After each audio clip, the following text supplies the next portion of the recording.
Hello everyone. Can you let me know if you can hear me? Last time we ran into a bit of audio difficulty.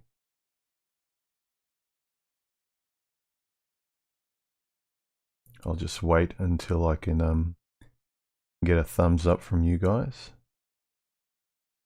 Is the audio coming through nice and clear? No echo? All good? Mike, we hear you.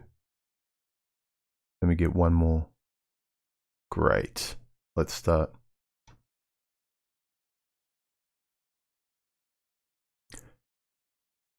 Good morning, everyone, from the future here in Australia, 7th of November. Hope everyone's good. While you guys come up with your questions, remember, make them stand out in the stream. Otherwise, I'll just think it's you guys talking amongst yourselves.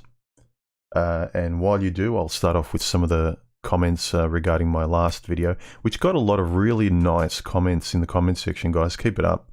It's one thing I'm kind of proud of, is that you guys leave some really good comments and you extend the conversation far beyond things that I didn't think about during my video. So keep it up. I think let's start off with something lighthearted. Just the name says he was referring to a dating profile. Dating profile logic 522. I want a man who will accept me as a person and not how I look. Must be at least 5'10". Yep. Yeah. That's a funny thing. I've met men and met women and gone out with women who really want to be accepted for who they are. They want the real them to be seen. They're not just a shell. They're not just their looks. They're not just who you can sleep with. They are a person. They want something real. And yes, I know that initially, men and women, there's the initial biological factor of, yeah, I like how you look. You're biologically and reproductively attractive. I get it. There's that baseline. But once you start talking, there's that see the real me, you know, see who I am, see how I am different from all the rest that you'd want to commit to me, that you want to focus to me at the exclusion of all others. But then, you know, you need to be at least 6 foot tall. You need to at least have this. You need to have yourself together. You need to chase. You need to impress. You need to organize. Yada, yada, yada. Thank you for the super chat, Mr. Highway. Yeah, I am punctual today, and the audio didn't give a hiccup like last time. Thanks, Benevolence. Thanks for the super chat.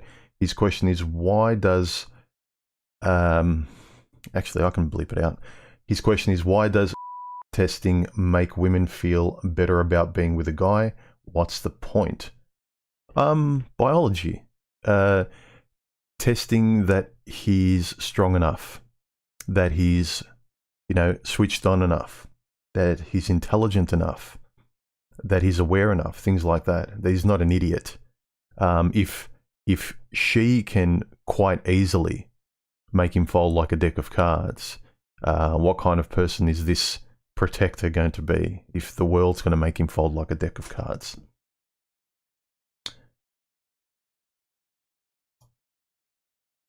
All right.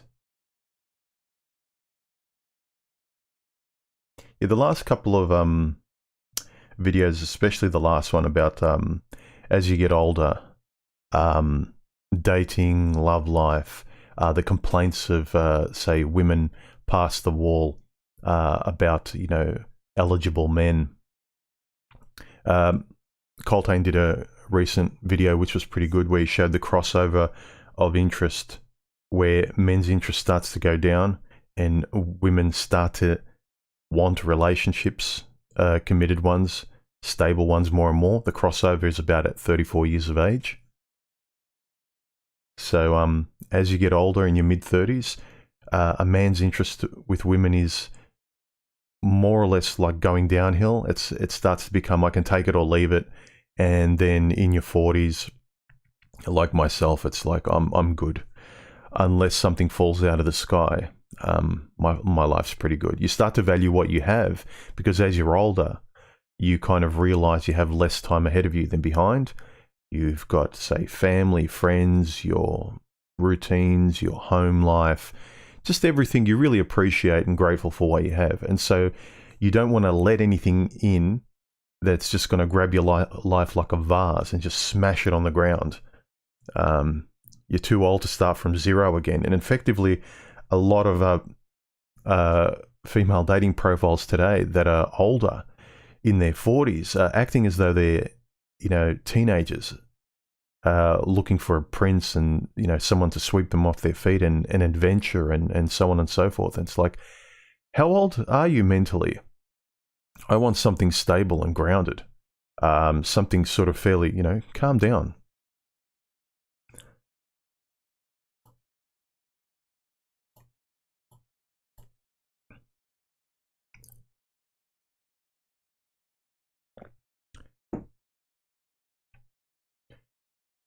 Omega Sigma says, if mate selection is proportional to how much of ourselves we see in another person, then what does it say about ourselves when we keep them at arm's length? Personal dissatisfaction? No, I wouldn't say so. I mean, it could be. But from what I've seen, especially if you're intellectually curious or switched on, or reflective now, or interested in this stuff, you're kind of interested in really meaningful conversation. You can tell when you're having a really nice conversation with someone. They're listening to you, you're listening to them. That personal engagement becomes very, very apparent. Whereas when you're young, your attention span, your energy is so great and so fast that you're barely able to retain things. You're still learning yourself, what you want, who you are. You're finding your footing and things like that. So when you get older, things have settled. Words matter. Conversations matter. You don't let things slide. Meaning becomes very important. And meaninglessness is very apparent. But sure, there can be some of that personal dissociation. Sorry, I thought it was personal dissatisfaction. Dissociation. I've noticed it as well, where if it's something banal, I find it hard to be interested. My mind wanders, and I've been told it's a little rude that I'm ignoring the conversation. But then if I'm with a group of people and they're talking about reality TV, I find it really hard to sort of really be interested there, paying attention.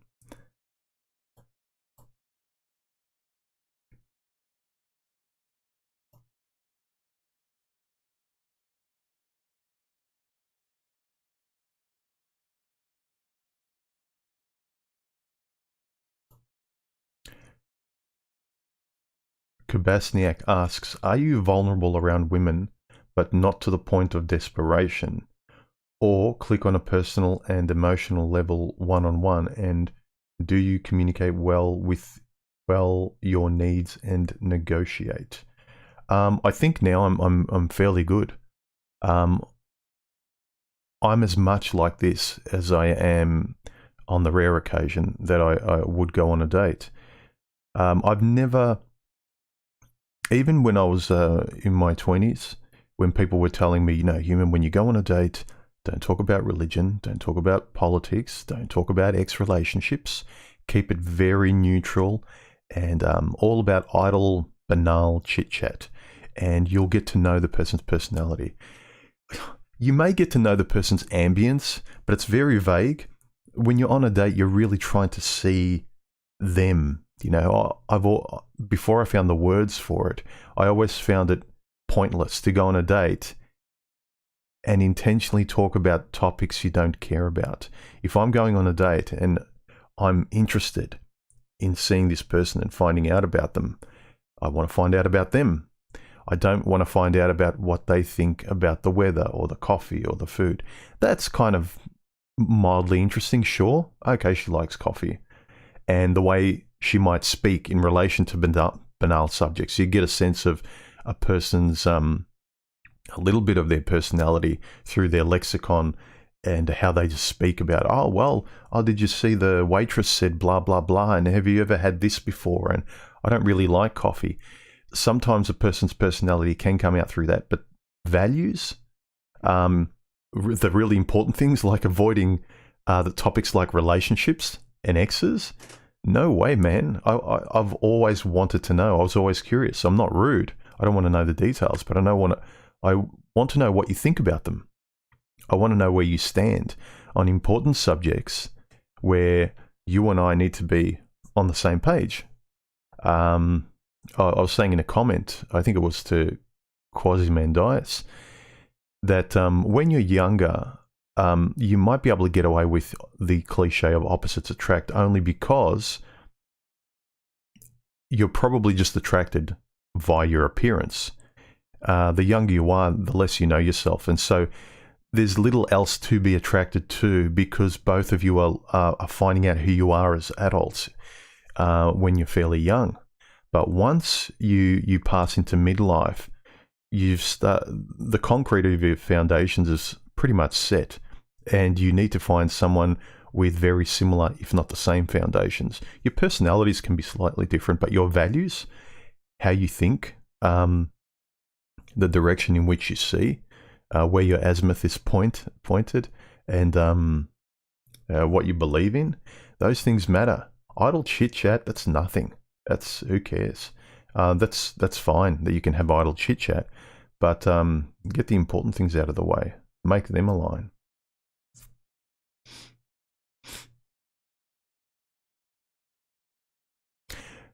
Yeah, I agree. Emotional intelligence, I've never liked that word. That's an oxymoron. They need to find a better word for that.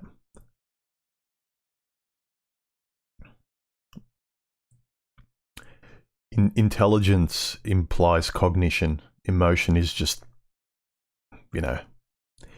you feel it and that's it. There's no process.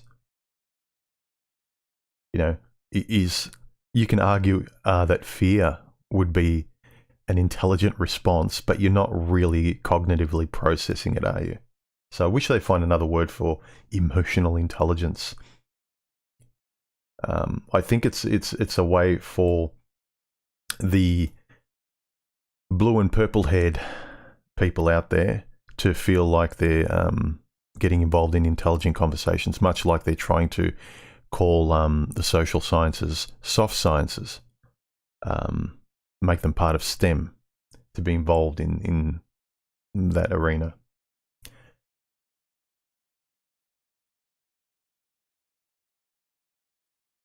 There you go. Donna says, if she were looking, she'd want a bloke who likes cricket, AFL and fishing. There you go.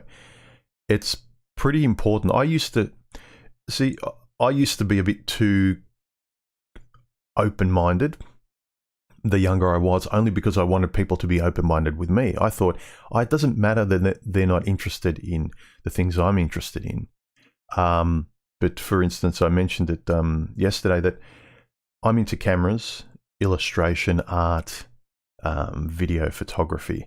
She doesn't necessarily need to be interested in that, but if she's pointed in the same direction, like she reads, she has something that she tinkers with, personal projects, something creative. I'm a creative person, someone creative as well, or open to creativity. Collecting creativity. She's sort of like into art or into music, making music. But an accountant and an artist, no, the older you get, much of those interests need to be aligned. If, for instance, my ex, her number one priority was traveling. Mine wasn't. I can take it or leave it. I can go once a year, once every couple of years, no skin off my back. But she needed to go a few times a year. It was an addiction. It was a pressure release for her.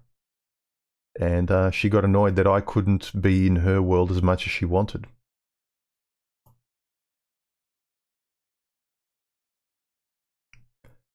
Do I have a cutoff date with women? Look, don't mistake me. I don't really date that much. But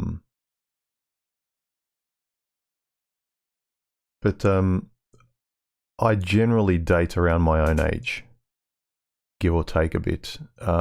Only because I haven't really met many females that I can enjoy spending time with conversationally that are younger. Sure, they might look good, but I'm talking about having a companion.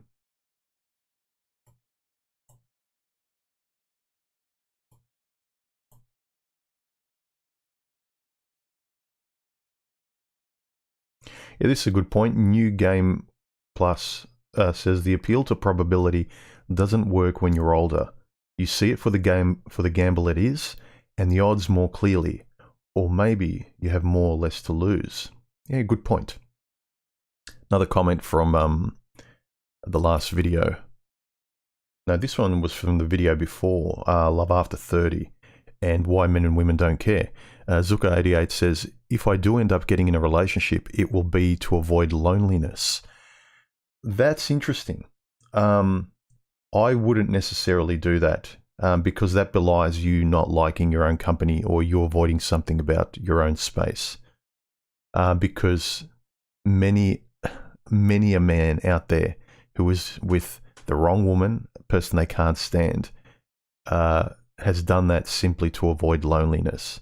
So I put the comment up there not to make fun of you or anything, but because it's so common with guys. I've done it in the past. I wouldn't suggest it. Don't get together with someone because you're lonely.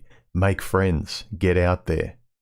Make a couple of friends rather than flushing your life down the toilet with the wrong woman, because most of the women out there are wrong for a man, mainly because, and this isn't against women, mainly because men and women by nature are very, very incompatible in their interests. So that's the first hurdle. You know, nothing against women. Men and women are very, very different. We want completely different things in life. So you're starting off on the back foot there. On top of that, if you pick someone that's individually someone who's very opposite to you, that you can't stand being around, and who's going to do your head in, forget it. Now, how little do you value your life? How little do you want to enjoy your life? How little tranquility do you need?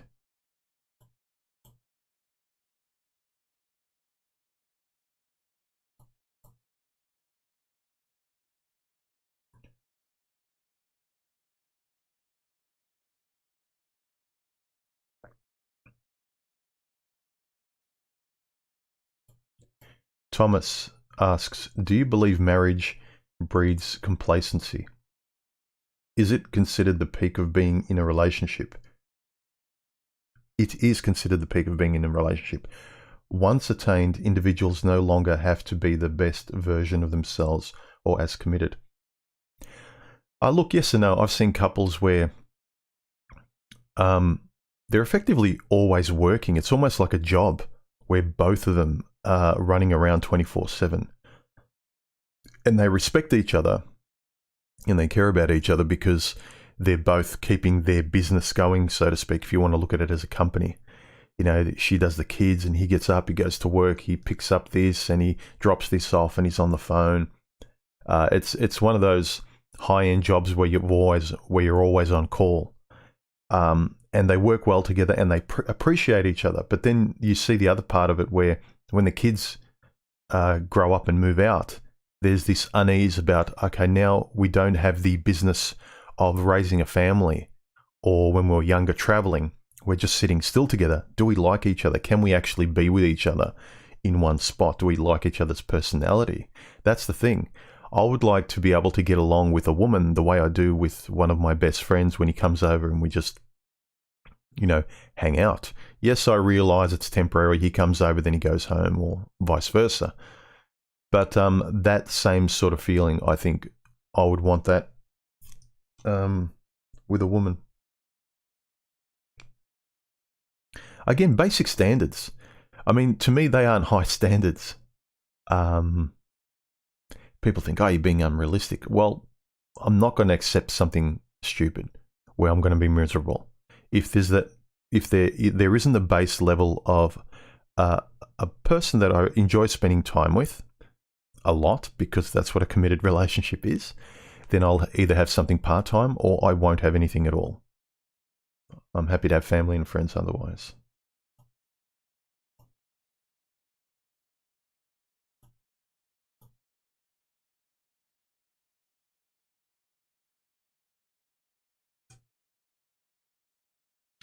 Another question from somebody regarding, another comment on the last video. Are we having fetish relationships as we get older? Holo says, intimacy and emotional bonding isn't part of relationships anymore. The leash is gone thanks to almost everyone being so promiscuous. Dating existed to win the other person over and see if you're a good match. Now it's just hookup culture. And people are sometimes confusing that with dating. Yes, I agree. Or people are wanting one but thinking, well, this is the only dating available, but I want a proper relationship. But the only pool there is hooking up. He continues, you're essentially destroying your mental well-being. Yeah, that's the big thing.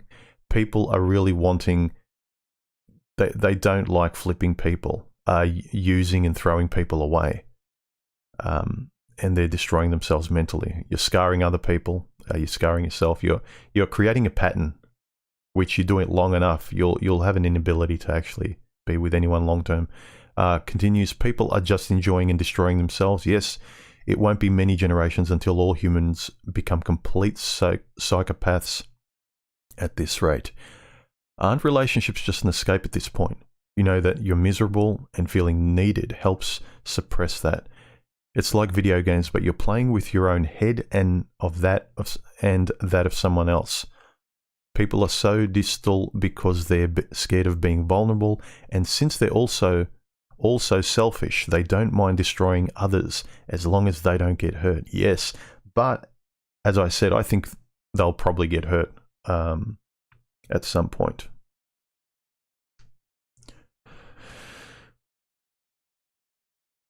That was a good comment there, Holo. Keep those kind of comments coming, guys.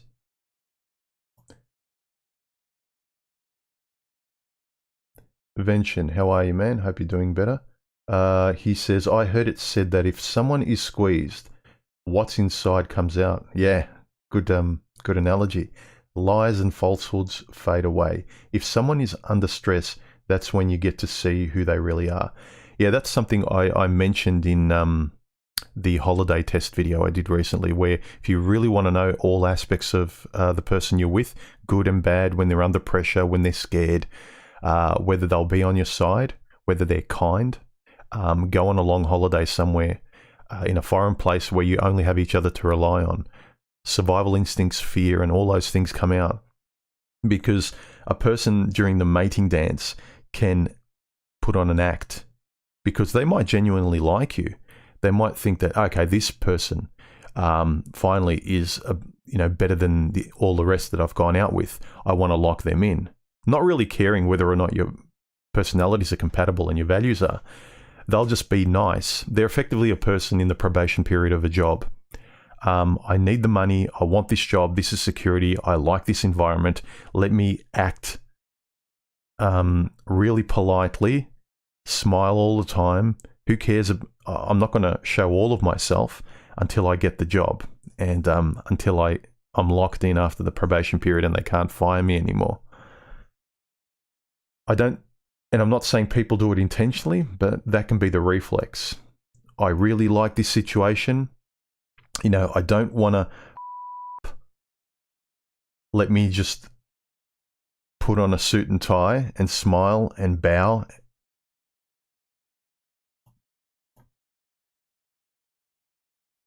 And if you ask that person, you could tell they like you.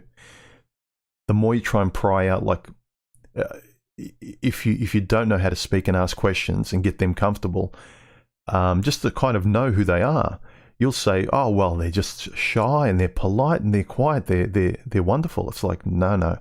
Try and find out their values. Try and find out all aspects of them.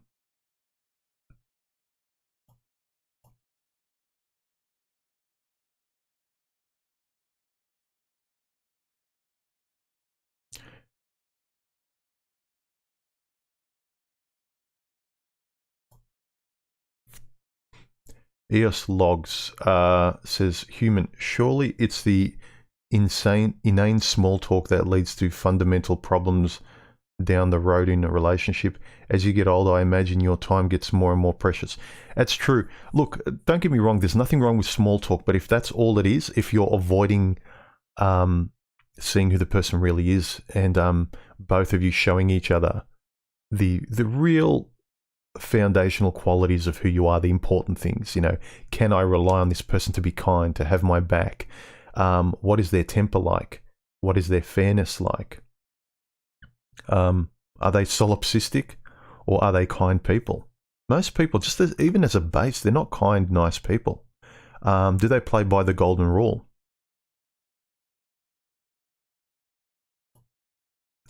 Look, sometimes small talk is a nice way to get someone relaxed.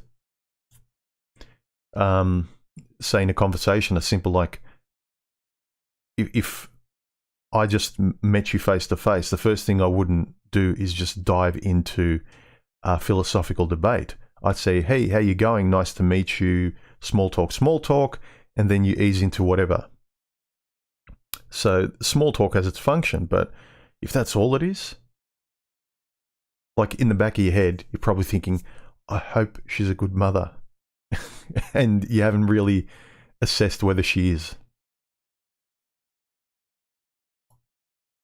I won't do anything to get her upset. I hope she doesn't have a temper. I'm not saying you need to get her upset, but if you never pay attention, and this is the other thing too, that some guys never pay attention or ignore the temper, the cruelty. Like, nah, that was nothing. I like that nice part of her.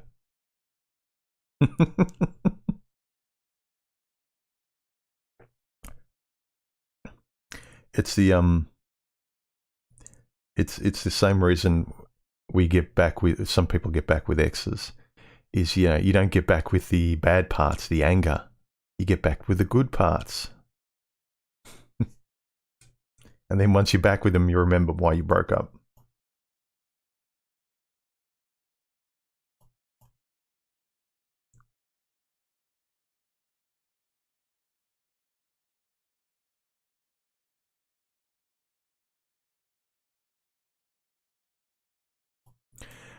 Red Baboon, what is your view on assortive mating?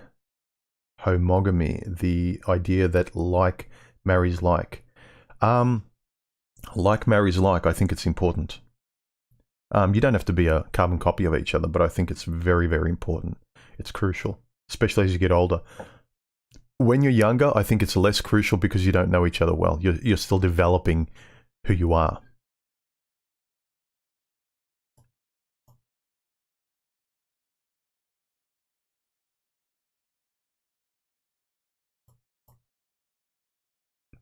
G. Gered says, since people distance themselves from others everywhere you go, do you have any advice on meeting women during the lockdown apart from Tinder? I was thinking maybe protests. Yeah, look, anywhere out in the world would be pretty good. But again, yeah, look, anywhere. The thing with online now has become social media. Women are the main users of social media, and online dating apps. I was mentioning this to someone. When dating apps came in, they were a lot better than what they are now. Not that they're just commercialized now and that they're so kind of transient. It used to be, you know, you're looking to date. You're looking for a girlfriend or boyfriend. Now, for women especially, it's become part of their social media feed. You know, you've got Tinder, you've also got Instagram, and both of them are the same animal, but one is more carnal and the other one is more entertainment, sort of shopping, lifestyle, things like that. But they're all social media as far as women are concerned. So for a woman to actually pick you off Tinder and then switch Tinder off, it's like her picking a dress and buying it off Instagram and then switching Instagram off and never shopping again. This is what the social media aspect of dating and online apps has done, and men just kind of go along with how women are dating, because women are always leading the script of how dating works. You know, men have to ask, they have to sort of, yeah, men are downstream from women when it comes to sort of dating, unfortunately, today, because dating is so bad. So yeah, if you can meet people out in the carbon-based world, that'd be good. Protests or anywhere. The art of just saying hello to someone and having a conversation and seeing if they're single and getting their number. Imagine that. Probably seems weird today to just go up to someone and try and get their number. Again, not that you need to. I don't want this to come off as some sort of dating advice. Obi-Wan, why is it that a society that promotes promiscuity and having a high body count among women as liberation look down on prostitutes? What is the real difference other than less money spent? Yeah. Basically, most women don't like prostitution and escorts because it's basically being honest. You give me money, I'll give you my body. It's most women are saying to prostitutes like, shh, don't reveal the game.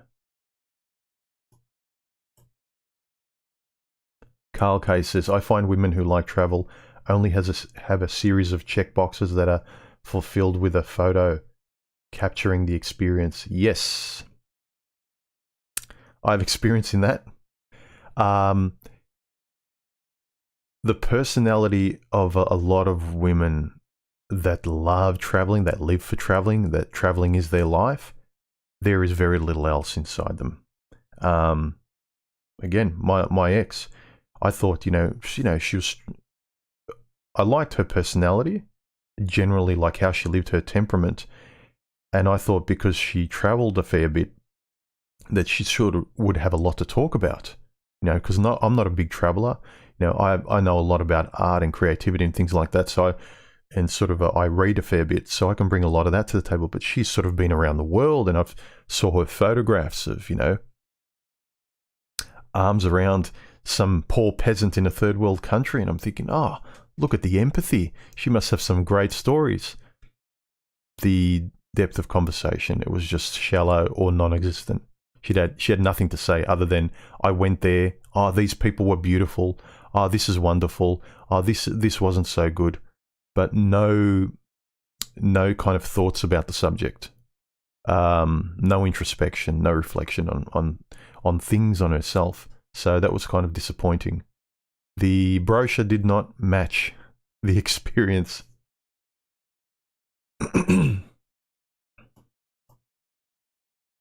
Yeah. Women who just love going on holidays and they live for holidays.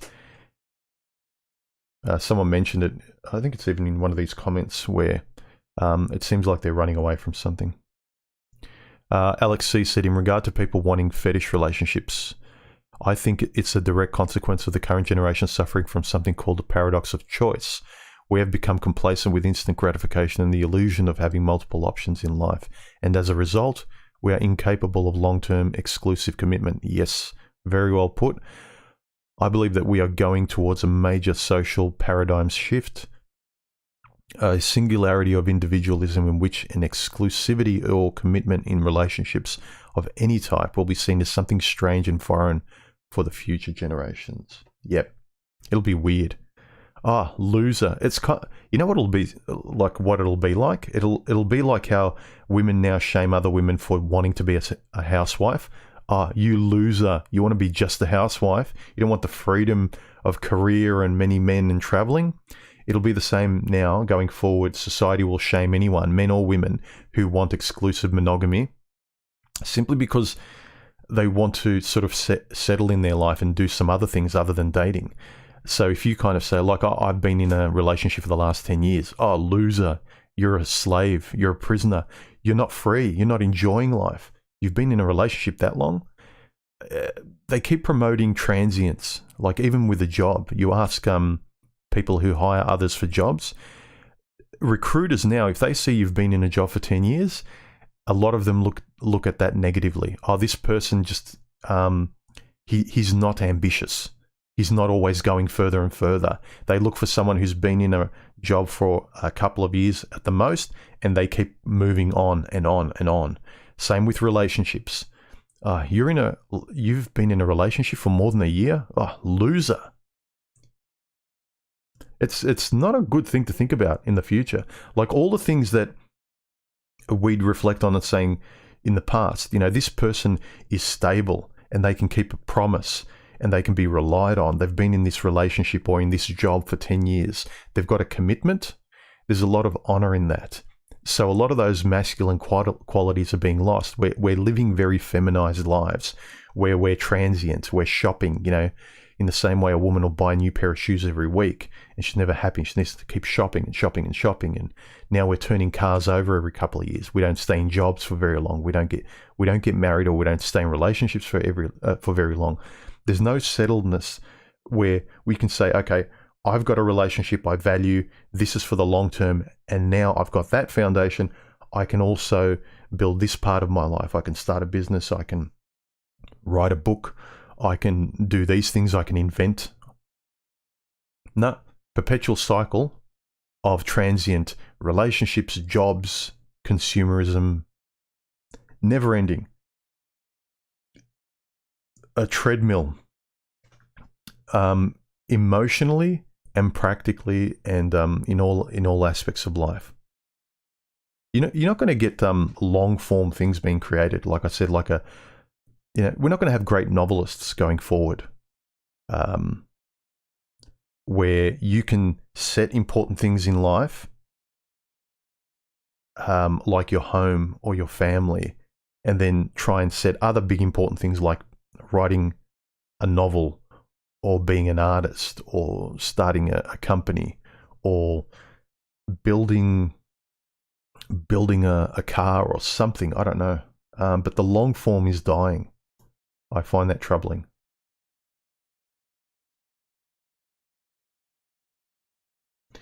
New Game Plus says, I found that what I'm attracted to is usually bad for me, and I attract problems with 1 to 2 year incubation period.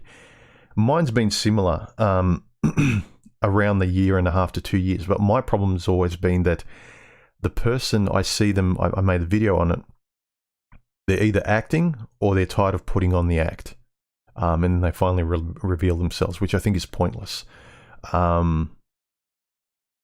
Why waste your time or mine? The person I show myself to be, I don't really change. And I've confirmed it with exes when we've broken up, and I've been frustrated that they've changed. And we have broken up, and I've asked, I think about 3 to 4 of my exes. I said at the end, have I changed? And they quite honestly said, no, but I want this now. Or that's the problem, human, you don't change. It's like, well, I showed you who I was. I would have thought that kind of security would lend itself to you committing to me.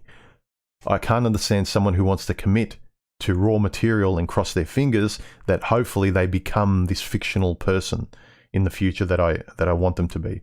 And then they change their mind anyway. They move their mental goalposts and they want someone else. Mr. Highway, thank you for the super chat. I appreciate it, man. His question is, all the cinema we watch features 35-year-old, single, big city professionals. Yep, this is true. Who all find love in the end. Yeah, what are the last few Jennifer Lopez movies? It's like a 50-year-old woman now. They keep extending the age, and she finds some hot, young, 30-something-year-old doctor. So it's ridiculous. It's like no other woman wants this man, but he's really enamored with a 50-year-old cougar. Yeah. It's like saying, like this guy who's, a 10 out of 10. It's the same BS as saying he's $100 note that is left on the footpath, and no one's picked it up, but somehow only a 50-year-old woman sees it. It's ridiculous. Everyone would want that guy, but he just either too busy in his career or no women are good enough, but grandma is. Or even if it's these couples that are in there, you know, dating around their own ages, like 35, 40-year-olds. I'll go on with you. Sorry, I'll finish your question, Mr. Highway. He says, 35-year-old single big city professionals who fall in love in the end. In reality, they would all go home and watch Netflix every night rather than attend mixers. Exactly. Like these dating profiles of women that have pictures of them skydiving, holding champagne in evening gowns, you know, on holiday, adventuring, backpacking, hugging African children in Somalia. It's kind of like, what are you, a teenager? Like, I can understand traveling, like if you've got one or two photos, but all your photos are extreme sports. Are you trying to relive your youth? I look at that and say, whoa, that's tiring. That'll do my head in. I can see a lot of arguments there. I see a lot of not on the same page there. From my ashes has risen newborn says, I like my own company. Nobody can put up with me and my shenanigans like I do. Sometimes I play crazy just to scare the biatches away and leave me alone.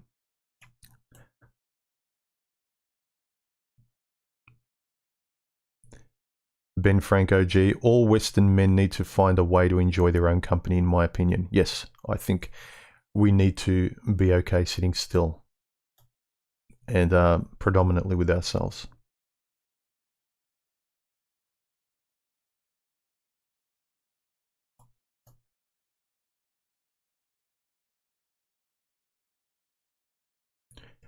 Tommy says, if you're happy by yourself, why do you need a woman to tick all the boxes?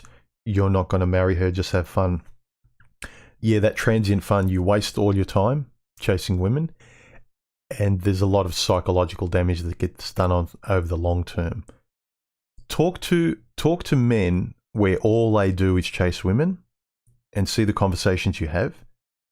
You'll notice the lexicon, the verbal acuity, the intellect, the interest, the kind of conversations.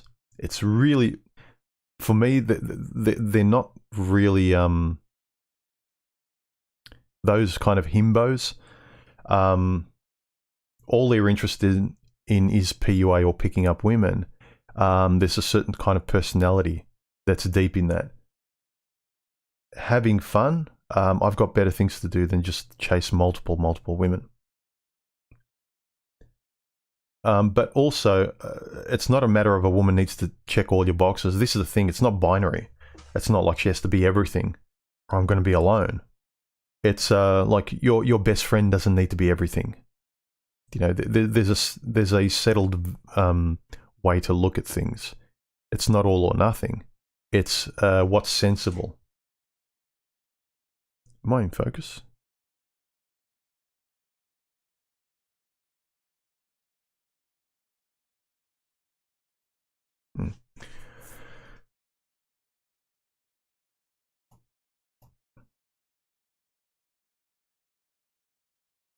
Yeah, Feral Male says, if you can't be strong on your own, what makes you think you will be strong in a partnership? Exactly.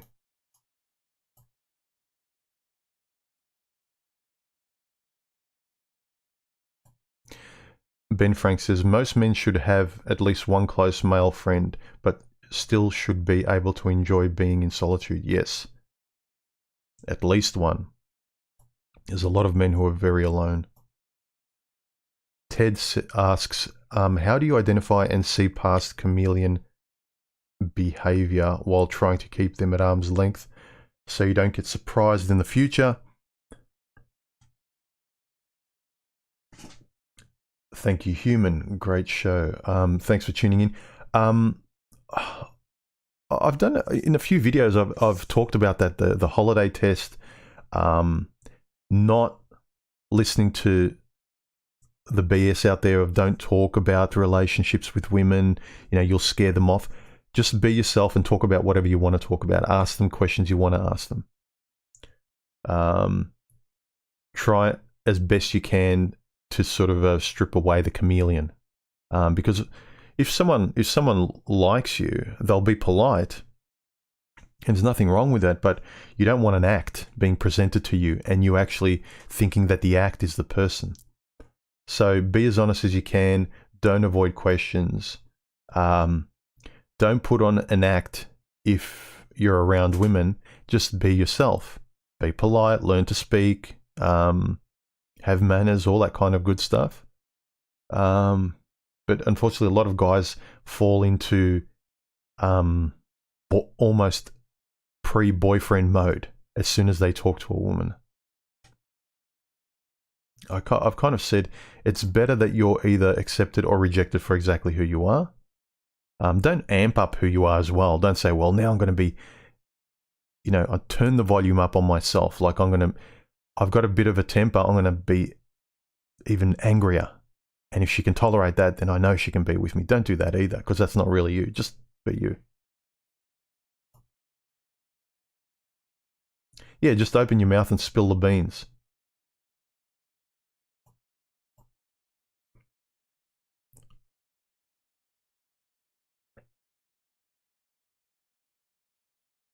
Okay, more comments under the last video.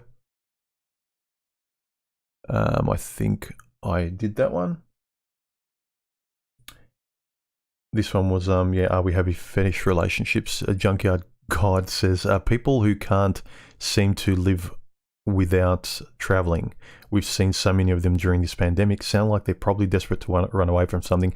And it's probably themselves they're running away from. Yeah, I talked about this. There's probably nothing there. Again, I mentioned my ex. Couldn't really sit down for very long to have a deep, meaningful conversation. Couldn't spend the whole day on the couch just chatting about things. Had to be out, having a coffee, doing this, doing that, which is fine and enjoyable. But once you're out there as well, like, it's just kind of feeling such a shame that you can't have personal conversations with someone because they're fairly empty. They don't have much of their own thoughts. All it is this coffee's nice, look at the weather, oh, that dog is cute, oh, this tastes wonderful, oh, I need to pick this up, oh, what are we going to have for dinner tonight? It's fine, the idle chit-chat, day-to-day, observations, but yeah, the intimacy isn't there. That's the thing. Am I expecting too much? I don't know.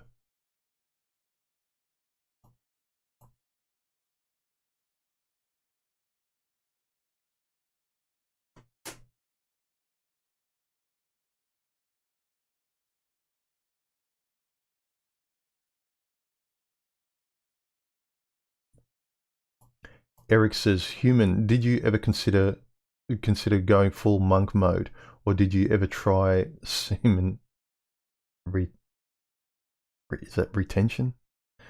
Well,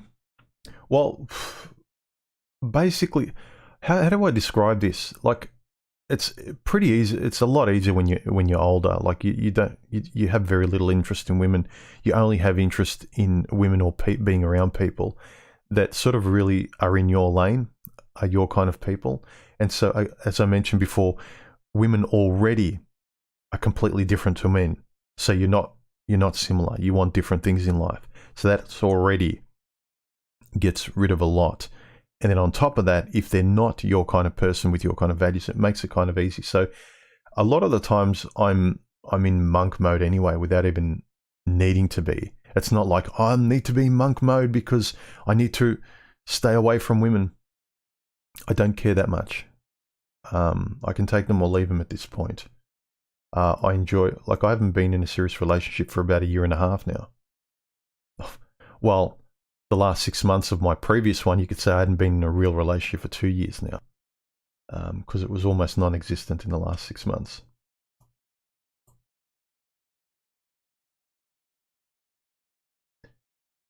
Fairfield says, every person you know is another person to fall out with. Definitely keep it to a bare minimum. Don't be afraid to sort of connect and be open with people as well, guys. This kind of stoic, lone wolf, monk mode sort of thing, in the same way that stoicism is a great splash of cold water on your face in terms of clarity, living at that heightened binary sort of perspective, that stoic monk, lone wolf kind of thing, it's hard to sort of stay on that heightened treadmill. And because when you relax, if your genuine feelings are okay when you're in monk mode, or you're in your lone wolf mode, you don't need anybody, without always being in this fight stance, then okay, more power to you. But a lot of guys I've spoken to, they're fairly extreme. Thanks, Sino. I appreciate the super chat.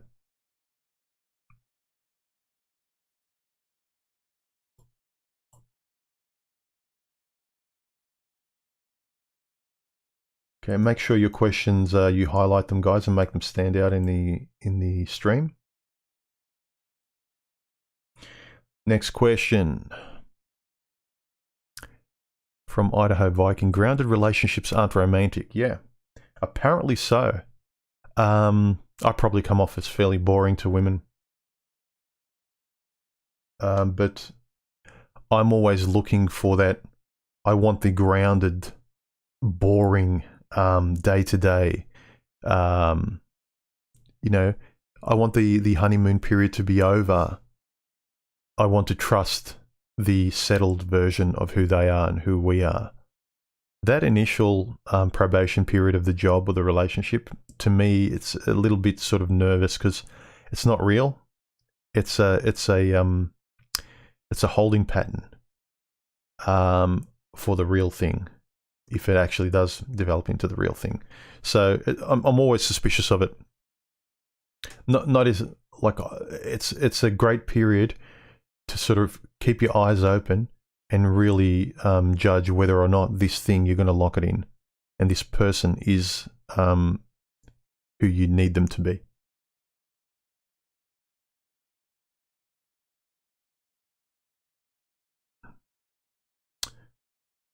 Come on, human. Get the focus right. Sorry, the sun's going in and out. I keep having to adjust my ND.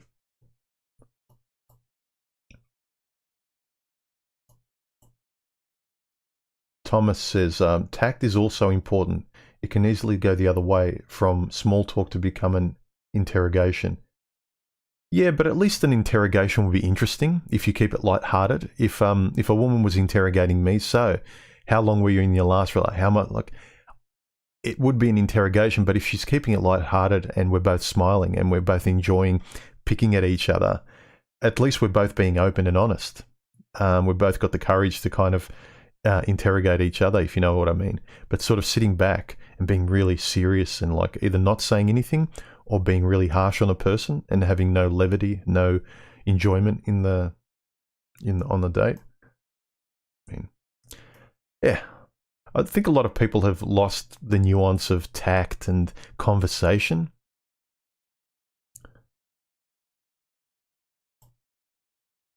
Yeah, Red Baboon might be because reality TV, etc., leaves some people feeling intellectually malnourished. Yeah, exactly. You look at what's feeding people's minds and their sort of their lexicon. A lot of people are talking like reality TV. Like I've met women my age. They talk like the bimbos on those housewife shows or the bachelorette shows or whatever.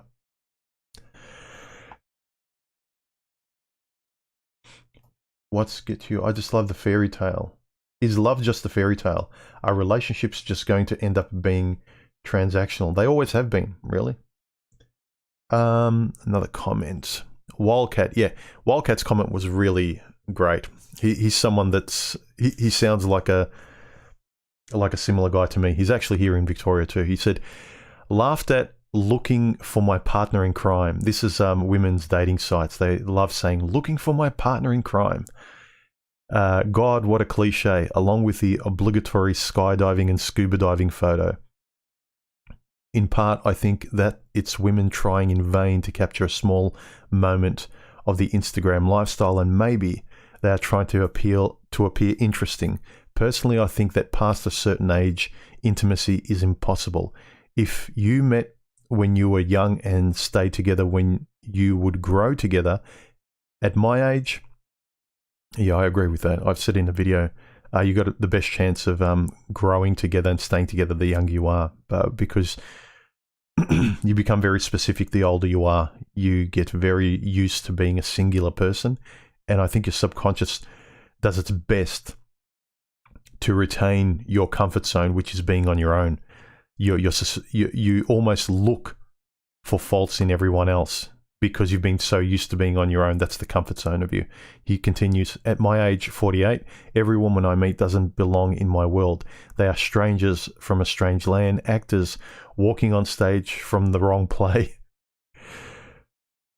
Walking on stage from the wrong play, and on my part, I'm really not interested in their lives, their interests, their opinions, their careers, or their kids.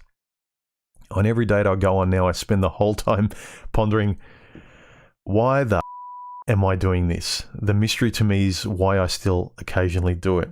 Yep. Man, like I was nodding to everything in this comment. Like I'm 1 year older than you, but yeah. Amen. Amen. I just thought that comment. But like one thing in your comment though, in terms of where is it? No, here. He said, I'm not really interested in their lives and their interests.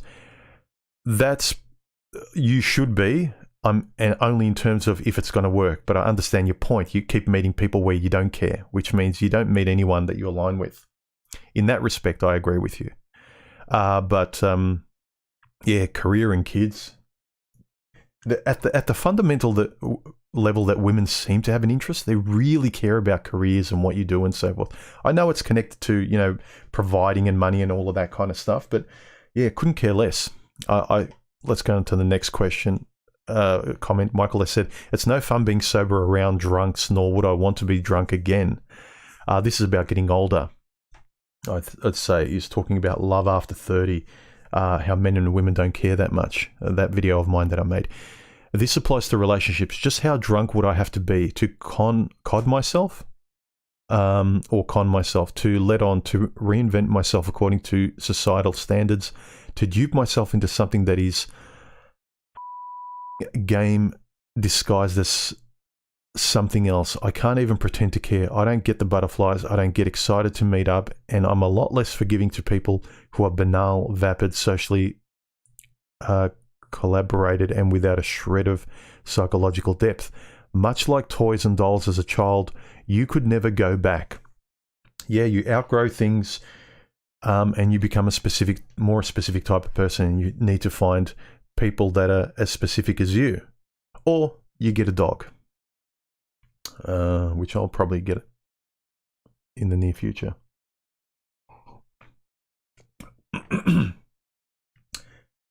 But yeah, whose comment was it?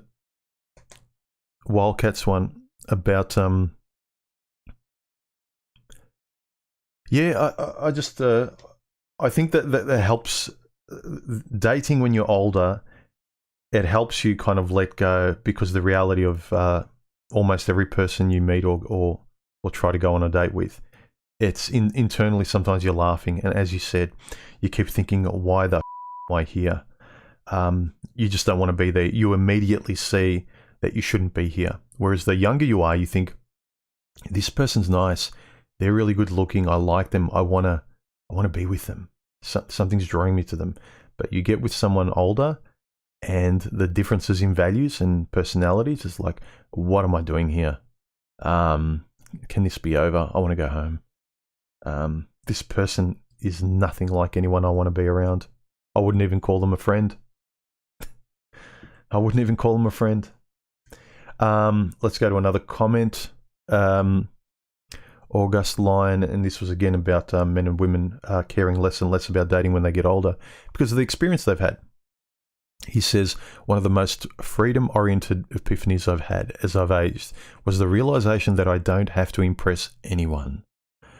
I have nothing to prove to anyone other than myself. I like being boring because it's the freedom to find contentment with my own interests.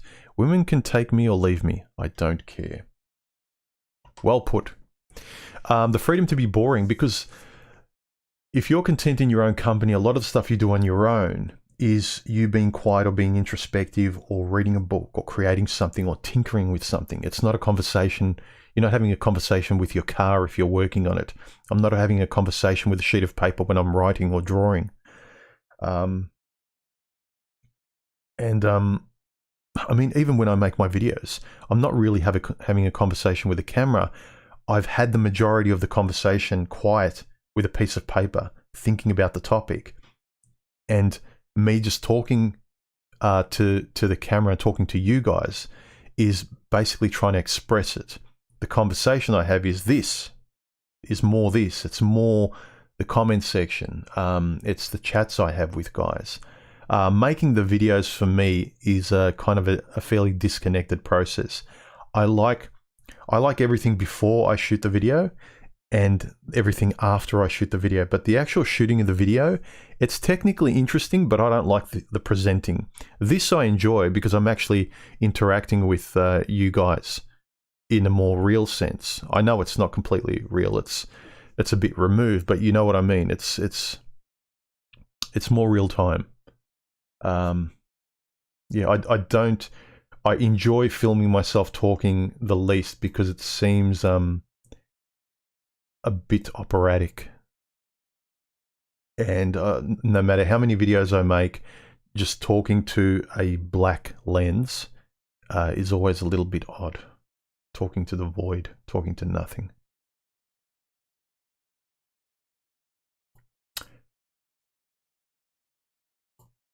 OTR, Ogre and Corgi. No, stupid people suffer more. Yeah, do they? I've seen some stupid, very quite content people. You know, some people, the less, sometimes I'm envious, you know. Was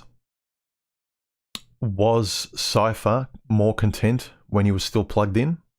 Yes. He's less content when he was unplugged. So for some people, it's not, they suffer more. For some, they don't. That's the hard thing. Everyone wants a one-size-fits-all. There are some things in life that are one-size-fits-all, but most things aren't. You're forced to self-reflect to find the important answers. Okay, we've been going for over an hour. We've been really fitting a lot in this one.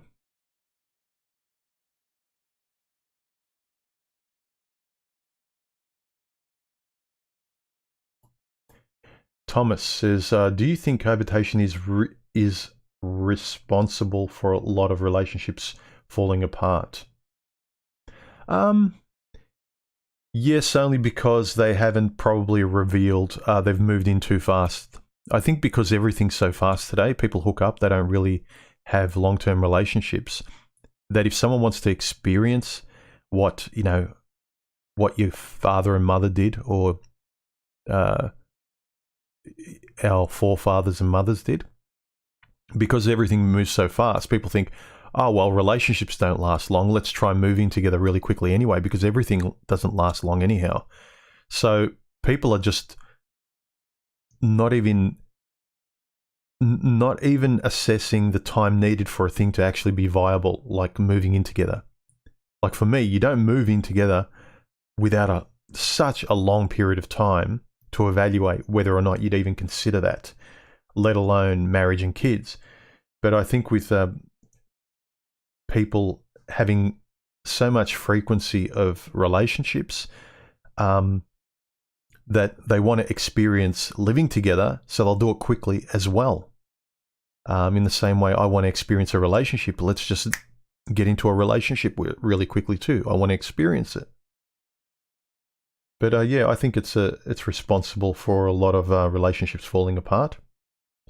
because I don't think a lot of people really look whether they're compatible with a person. Because if you only get to see a person once a week, or you only hook up with them infrequently, you're pretty much a single person that catches up with a part-time friend that you do that with, and that's it. You're not really in a committed relationship, even if you say you're exclusive. Even if you might be, but you're not living in each other's pockets like our parents or grandparents did.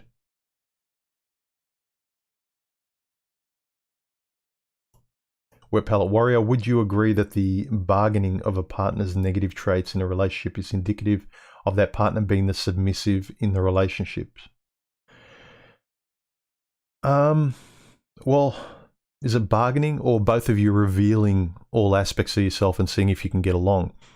If you naturally want to dominate and she's fine being submissive, or there's certain aspects of her where she likes to dominate. For instance, I can think of a woman who likes to cook and just says to the guy, like, get out of the kitchen, you don't belong here. She dominates there, and you're fine with it. It's basically seeing whether you can get along with each other when you can trust that you're both revealed.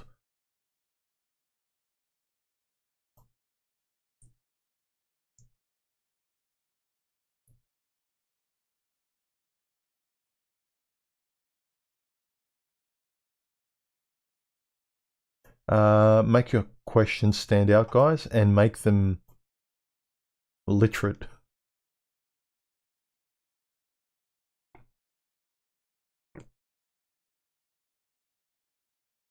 That's a good point. GoCore says dating is now time to reinvent on an individual scale. It's nicely put. For maybe this teething process of society is us by necessity having to reflect now. You can no longer rely on the construct of the relationship or the marriage to be the skeleton by which you would actually, or a religion, to develop how, to sort of, to hold up you as you move through life. You as an individual now, when we've gotten rid of religion and marriage and everything, all we have is ourselves to sort of to puppeteer us through life. And if you're not developing your values and your principles as things to puppeteer you through life, you're being pushed around by media and everybody else, and unscrupulous people, mean people.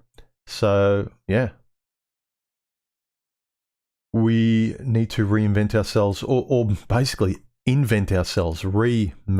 Presupposes that we were something consciously before. We need to really be self-reflective and develop, maybe for the first time, strong values and principles. And then you meet other people who have similar strong values and principles. It's like meeting someone who's into the same video games as you, or into the same literature as you, and into the same philosophy as you. It's like, great, I can talk to this person. Me and them are the same. History always repeats human. I 100% agree with your dating over 30 video. Glad you liked it. Yeah, I just want these kind of videos are me.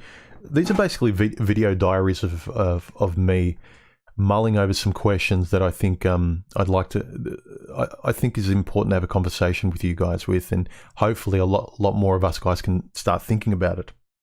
And then when we do go out in the meat space, carbon-based world, whether on dates or with friends, any interactions with people, we're constantly chewing on this stuff, not in a kind of in an insecure, neurotic way, but that it's being exercised. So when it presents itself to us in life, whether it's romantically or platonically, we have a healthy reflex that we've been thinking about this stuff. We know ourselves in relation to this. So now we know how to talk.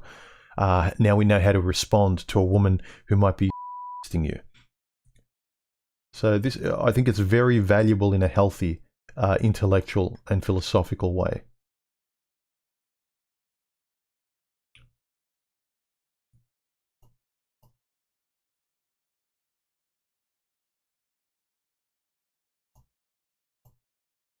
Whoa, comment section jumped. Sorry, guys. Okay. Whoa. Okay. It's jumped a fair bit. So I've lost a few. All right. Let me read some of the questions out. Stupid2669 question: Human, what will any sane, honest man want to do with this nightmare world? Humanity continues to build. We will guide and let them know they're not alone or crazy in such a gaslit world. Okay, yeah. Who will guide and let them know? Well, individually, all of us. The more we can have civil and intelligent conversations, and more people who are speaking like this, rather than looking to the hierarchy of government and people like that to lead us. More mature individuals.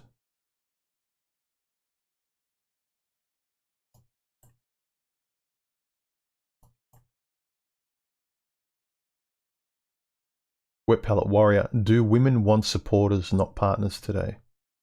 Yeah, women want applause. They want an audience. They're almost like they're on stage and they're wanting you to be in the front row, constantly applauding them. Not just you, the whole world.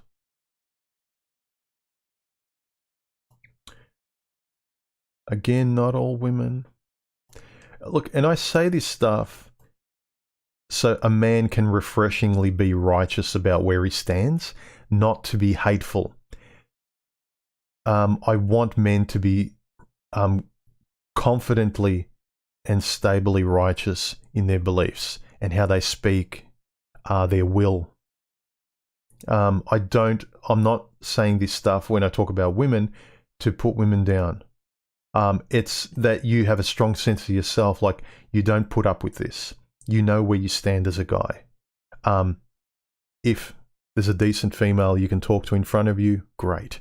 If not, she's an the fact that she's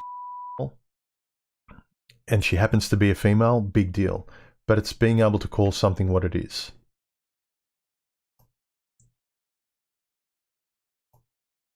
Omega Sigma: if women wish to frequently change their hairstyle, their fashion and their furniture, then why would their view towards men be even any different?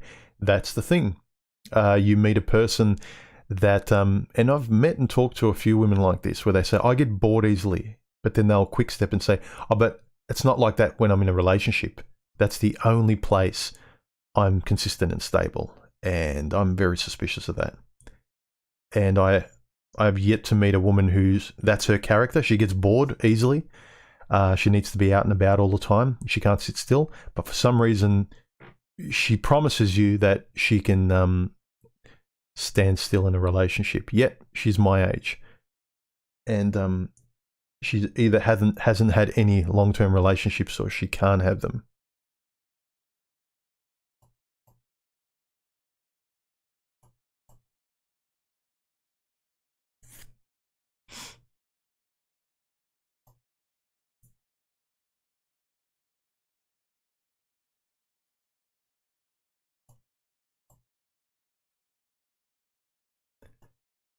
Some nice comments and conversations going on, guys. Remember, if you want to ask me a question, make sure you highlight it somehow. Hounds of Howgate: how many of the issues in relationships today would you ascribe to core personality development problems early on? A lot, if not the majority. Decline of religion, etc. Yeah, maybe, but then kind of it's also tied into how you were brought up developmentally by your parents. So if your parents are highly religious, that would have been imbued onto you as well. Decline of religion, etc. No real replacement of moral compass teaching, sadly. Yeah, all of those things. We're growing up more and more rudderless. So less and less hard principles or boundaries by which we can actually associate with each other. So if kids can say and do anything and, get hormones injected into them and change their gender and all that kind of crazy stuff now, before they've even discovered who they are. Like I've been saying, like, you start to really get to know who you are, usually on average, by your mid-20s, and certainly by the time you're into your 30s. What does a kid know? But yeah, decline of religion and those things, those calibrating factors I think were important. Whether or not you believe in religion's another thing. But as a calibrating factor for someone who's not intellectually curious, at least it gives you a philosophy by which you can follow, and that it's cooperative with other people. You know, how to treat your neighbor, don't covet your neighbor's wife, the golden rule, things like that, how to treat people. It gives you a very simple philosophy by which you can sort of relate to other people. But if you get rid of that, and all you listen to is the religion of consumerism, like, I'll just get what I can get, and I don't care whose neck I need to step on, and I don't have any qualms about it, we're just breeding a generation of narcissists.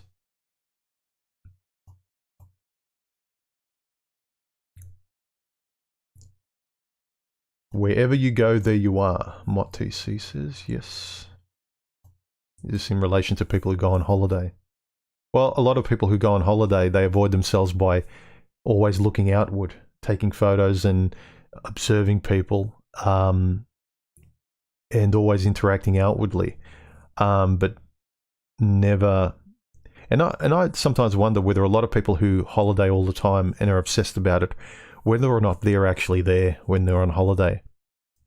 If themselves, they're some figurative kind of movie that's filming. They're on a holiday and they're just filming everything around them like a camera, and they come back and tell everyone about it. They're not actually experiencing the holiday that much.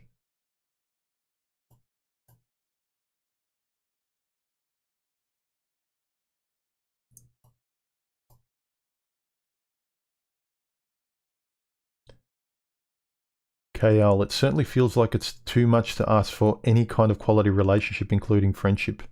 I'm not sure if it's to do with anything I said. Maybe it was to do with a comment by somebody else there.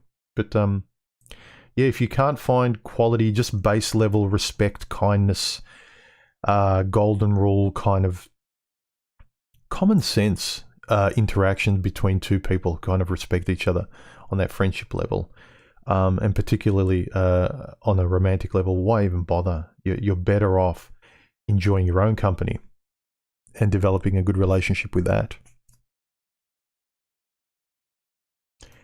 Xeno Xenon, thank you for the super chat. He says, are there any circumstances where getting back together with an ex can work? Ooh, the ex is an ex for a reason, may be generally correct, too simplistic. I would say no. There's a reason why you broke up, especially you're intimate, you valued each other, you went so far into intimacy. There must have been something that was too much, and you moved apart too much, or trust was broken, or something caused you to break that bond and to move away from that relationship. So, and what tends to happen is a lot of people, you hear time and time again, they get back with their ex, and as soon as they do, they get hit with a flashback of, oh God, now I remember why I left this. If the reasons for breaking up aren't resolved and they're still there, I would almost certainly say there is no point. You're just going to be having a Groundhog Day of the same relationship that you're eventually going to break up with again. You're essentially, when you're getting back with an ex, you're trying to relive your past. Unless they've self-reflected or you have, and you've really curbed, for instance, say with your previous relationship, the only thing was jobs, or their family was overbearing and they couldn't say no to them, or yet you still had sympathy for them, but now all of a sudden their parents are gone and they're independent, and the problem that was hamstringing them in your relationship is now gone too. Maybe I'm being generous here, but generally I'd say a resounding no. It's a waste of time, because there's a reason why you broke up with such a meaningful relationship. And if you did break it off lightly, that says something more about you, that you didn't value it either. So there's a lot of things there, but generally I'd say no.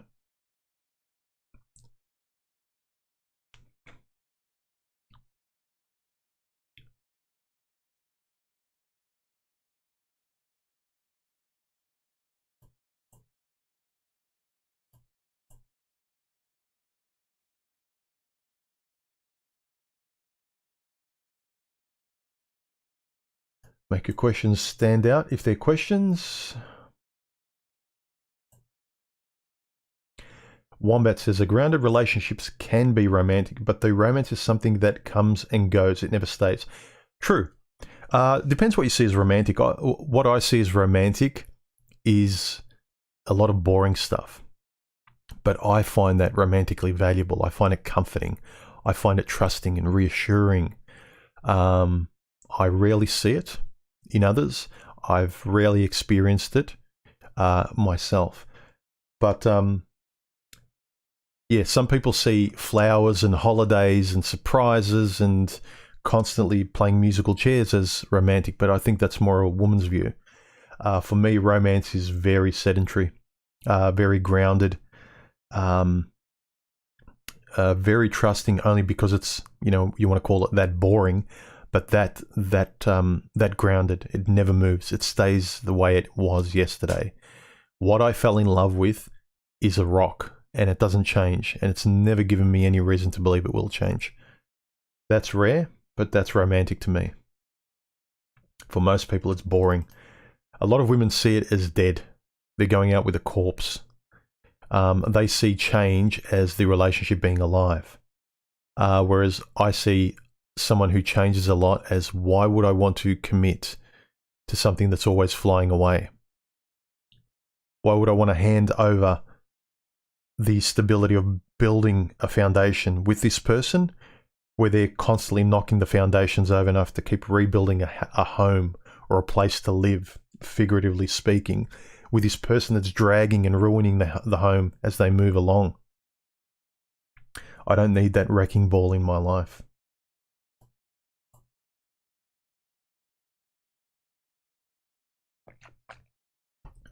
Hounds of Howgate. I dated a lady who placed extremely high value on anyone who had travelled. Essentially, she implied that there was wisdom gained from it in of itself. It was laughable. Yeah, that's BS. Generally, yes, you do see a lot of the world. It opens you up. If you didn't actually have many interests yourself, from what I've observed, people who don't have any creative pursuits or interests themselves, traveling lubricates part of the human being that creativity does in your own space. So you go out there, you experience other places, smells, people. It opens you up, because in their personal life, they never had a hobby or an interest or a calling that would open them up. So they felt very plain and lost and closed. Traveling opens them up. For myself, I've got a lot of things in my life that open me up. Traveling's just another thing that helps me enjoy my life in that way. I think a lot of those people never have anything in and of themselves that opens them up. It's not that you gain wisdom. I think it's kind of they're talking out of their where they want to appear more worldly and wisely because they've just, paid thousands of dollars to jump on a plane and go somewhere else. They're wanting to give themselves more of a cachet than traveling is. But certainly, look, traveling will inform you, open your eyes. It's great. I really like traveling. So I'm not going to sort of denigrate traveling, but people who put other people down who don't travel and say, well, I'm so much wiser and well-rounded as a human being because I go on holidays every year and look at my Instagram feed and look at my photos. But just sit down and have a conversation with this person about life. Have a conversation and just see if they have any philosophical foundations about how they see life, how they think about human beings, if they can concept connect. They don't.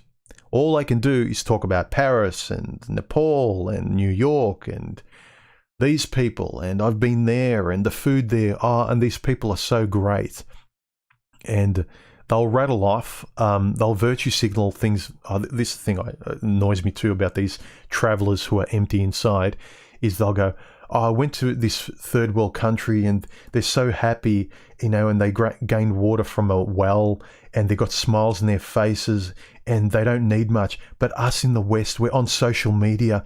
This is why I go there. It's like, get over yourself would you? Because when I talk to this person at a cafe, you're not talking with the simple interest that this third world person in the village who gets water from a well does. They're happy in simplicity. You're not. You need a plane trip every few months to go across the world. You can't actually exude any philosophy to come out of your mouth. Eric, human women think you're boring because they're deep down insecure that you know who you are and what you want. Also, a personal question: were you ever depressed? I don't think I've ever been sort of from what I garnered from people who have been diagnosed with clinical depression. I don't think I've ever been there. I felt momentarily like many years ago, I've mentioned this, of a really pivotal breakup. I was actually I went through a point in my life where I changed my whole life around because I wanted to.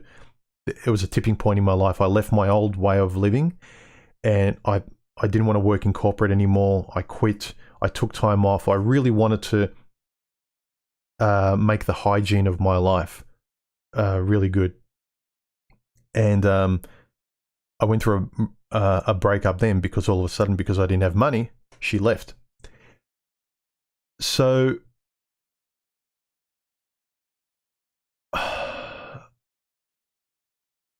I wasn't depressed, but life really hit me hard. And for the first time, I realized when people take things to the extreme, as in switch their own lights off, if you know what I mean, without getting flagged here, I can realize why people do that.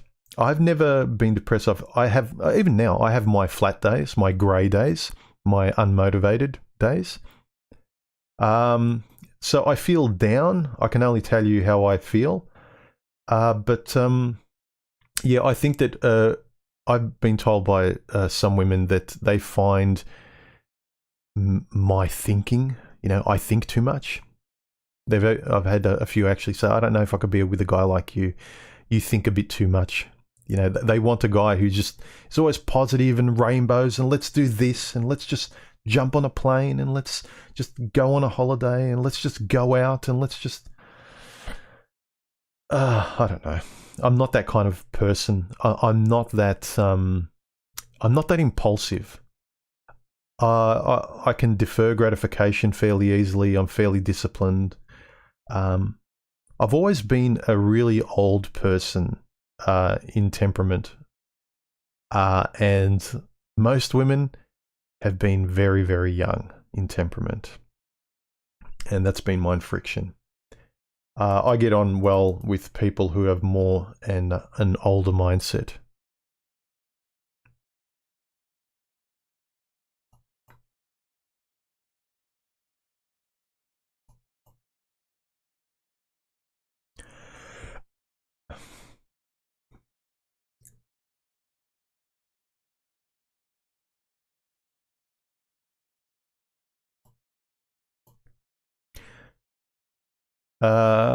Someone asked, what city do I live in? I live in Melbourne. This year, it's not the most livable city. We used to have the the quote of being the world's most livable city.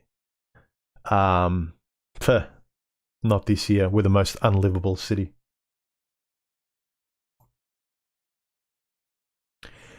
Lestat Angel, women live in the now, men live more in the future because we look ahead. Yeah, because we have to be responsible for it. That's why. If we live in the now without being sensible, tomorrow we're homeless. Whereas a woman always has a man or the government to lean on, much more than a man does. A man doesn't have a woman to lean on, that's for sure.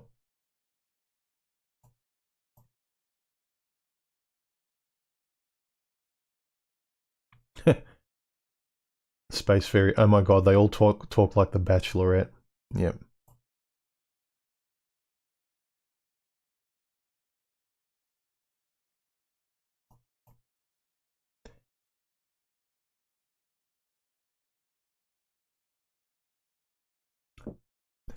Travis said, "Hi human, I'm getting into my late 40s too, and was never really as fussed about women until I started on mild testosterone doses.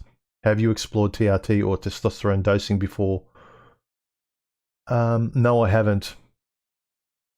Again, what's the point? So I can... I generally enjoy keeping fit. So if my testosterone is naturally dropping, I haven't seen too many unnatural effects in terms of, sort of I'm getting sort of more tired and whatever, but as I age. But also I don't welcome if taking exploring TRT, testosterone dosing, if that's going to increase my libido and my challenges, slingshot me back to my 20s in terms of the addiction to women, no thank you. In short, I haven't sort of seen anything, I haven't experienced anything that would make me want to up my testosterone. If I started to see physical or cognitive things decline to a degree where I'm thinking and I get it diagnosed that it is due to testosterone dropping, then I would probably consider it. But other than that, no.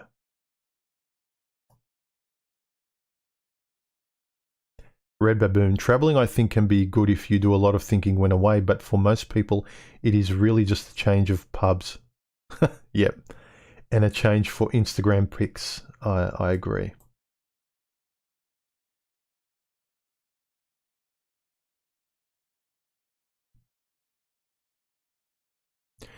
Healthy Quadrant says, human, you're quite, I can take him or leave him. My ex said in disbelief, I feel like you can take me or leave me. At this point, I knew that she knew that the honeymoon was over. Yeah. It's like she's thinking, what do I need to do to lock this position down? A woman knows that if she can lock you down, she's got you.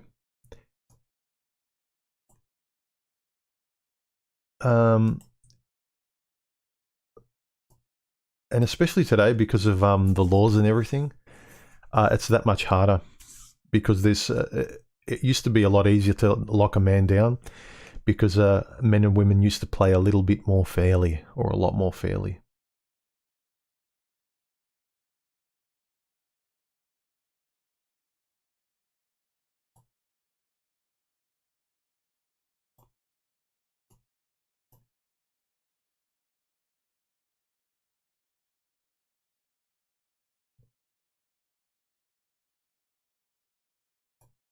Feral male. I have a Staffy. He barks at the sky a lot. That's one of the dogs I'm considering getting. In terms of nature, the other dog I wanted to get was a Jack Russell, but so much energy. I'm just worried I'm going to regret it. But other than the high energy of a Jack Russell, I love everything else about those dogs. And second place is a Staffy, but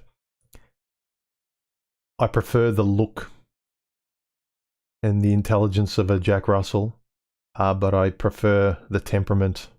I don't mind the look of a Staffy, so I'm always oscillating between the two. Staff's the best. Yeah, I've met a lot of nice Staffies. Pitbulls, nah, I'm not that much of a fan of Pitbulls. EOS logs. I used to wonder why my father was so interested, arguably addicted, to chess. Having learned to play, I realized that when you lose in chess, you know for a fact that it's because you made a... what? Probably a mistake? A wrong move. Whereas with women, it's the opposite. That's a good point, actually. You know you lost because you made a wrong move. So you look at that concept in terms of women, they have no interest in chess and they're pretty bad chess players when you look at life in terms of it, a concept. They don't play. They don't think they're responsible for any move. They didn't really make a move. They only made a move if it was a winning move. If it wasn't a winning move, someone else made the move. It wasn't their fault. But definitely, give me a woman who plays chess. See, there's these things like lock into your mind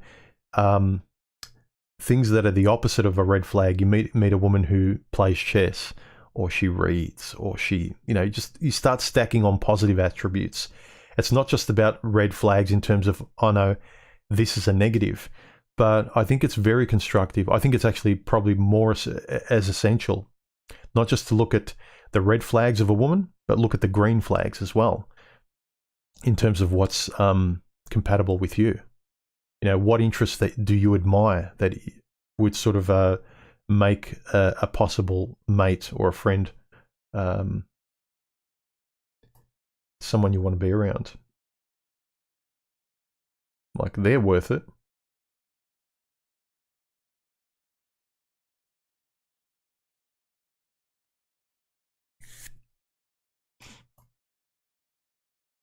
Mr. Highway, thank you for the super chat. Yeah, likes are free. Yeah, don't forget to hit the like button, subscribe, share the videos around. It helps me out too, guys.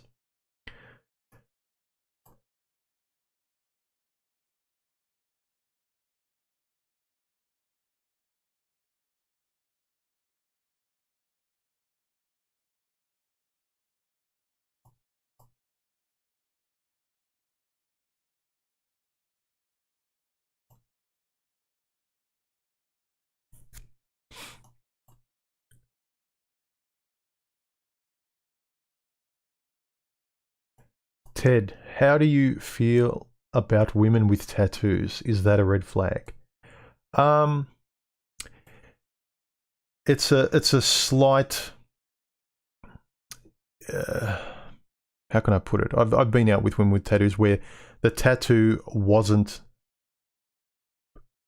as big a deal as I thought it would be, but I would say that tattoos initially say a lot about what do they call it? It's a kind of a, generally they've done tests, psychological tests and sociological tests about people who get tattoos. They call it they have more of a short life history approach, whereas people without tattoos have a long life history approach. So people with tattoos are more live fast, die young. They don't think about tomorrow. They tend to have less impulse control. So there's those factors that come into play. So when I see someone with tattoos, a female, I'm sort of skeptical. I make sure I'm very alert and aware of the interaction I have with them, and that I'm assessing them a lot more acutely, and I'm observing them like in a more intense clarity than I otherwise would, because it is a slight red flag to me, but it may not be anything. It's kind of like, also, it used to be a red flag for me, a woman who smoked, but it's not such a big deal. It depends on you, but yeah, in terms of recklessness, not being responsible for tomorrow, not thinking too far ahead, there are those factors I think that do play into someone who has tattoos, or a lot of them especially. Like, ask anyone, men or women. You meet a single mum with tattoos all over her. What do you think? Now, you can say politically incorrect, but what's your natural reaction? Or a single mother without tattoos. Doesn't mean that, the one with tattoos could be nicer, but you can't disregard how people perceive you from the outside before they've gotten to know you. So if someone's not even going to be bothered giving you the time of day or getting to know you because you've got tattoos, because you're drunk, because you're whatever, it might be unfair, but if you can't even get the foot in the door for people to actually talk to you, other people's perception of you comes into it too,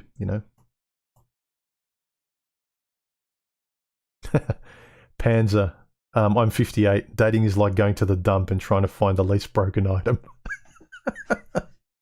Yeah, it is. By this point, it is like that a little bit. It's not so much. Look, I'm not perfect as well. Women probably look at me and see cracks everywhere. And I'm talking figurative as well as like cosmetic. But yeah, it's not about finding used people. It's everyone's just more and more broken. It's like, do I need this item? If it's a luxury item, I'd rather have it not broken, and it's useful and I can get along with it. If it's broken and I don't really even need it, why am I sifting through the trash? I like TFM's comment. I'm not paying full price for half-eaten steak. Daniel C. I think people should live together before marriage. Yes, but I think people should go on long holidays with each other before they move in together. And they shouldn't move in together before a few years at the very, very minimum. If you're the kind of person that wants to do that again. It annoys me that I have to keep saying that because people keep misinterpreting as though I'm sort of telling people to hook up or date or get married. You know, I'm talking about what's out there. Most guys want to have kids. Most guys want to still, cohabitate and do all that stuff. So I'm generalizing and I'm talking about the main thing that's out there. 341 viewers concurrently at the moment. Thanks for dropping in, everyone. Okay, an hour and 40 minutes in. Let's head down the finish line, guys. If you got any questions, ask them, and then we'll finish up. We've been going for a while. This has been a good one.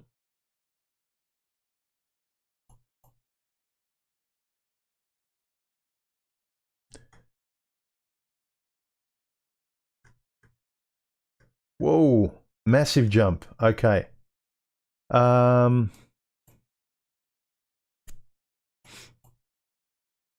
Sorry if I've missed some of the questions.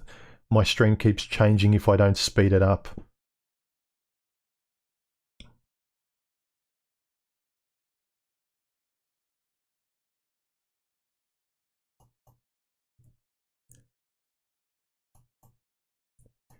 Hanad28, why do women consistently want relationships when they truly don't want it? They obsess about exclusivity and being in a relationship just to feel trapped later and want out. Yeah, it's kind of this contradiction. They really want the security of you being there and not going, but they want the freedom. It's a two-way street. You want exclusivity. You need to get, you're going to say, well, I'm going to have to do with all this freedom as a single person now. So there's certain things now that I'm going to have to willingly cut off from my life. I'm not going to be with other people if that's what you're agreeing to. I'm just going to be around you. I'm going to give you more time and not just my hobby. So I'm going to sort of readjust things. But there's a lot of people today that they just want you to be in a committed relationship with them while they still remain single. Even if they're not dating other people, they want to stay completely free and single in their lives, but you have to follow them around like a puppy dog. They have you in a relationship like they put on their favorite sweater. I don't get it too. Yeah, a lot of selfish people.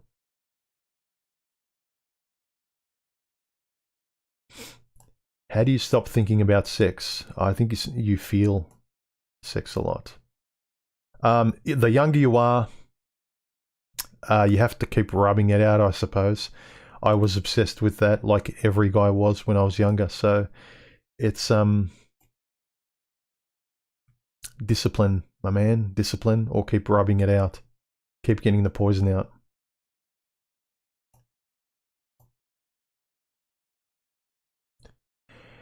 Okay, let me go down the questions. Sorry if I missed some of your questions, guys, but I'm trying to get down fast. We've got over 300 people on. at the moment, and I'm trying to get through as many questions as I can, and I'm going to look at the questions that are highlighted as much as possible. So apologies, I'm not intentionally ignoring you guys.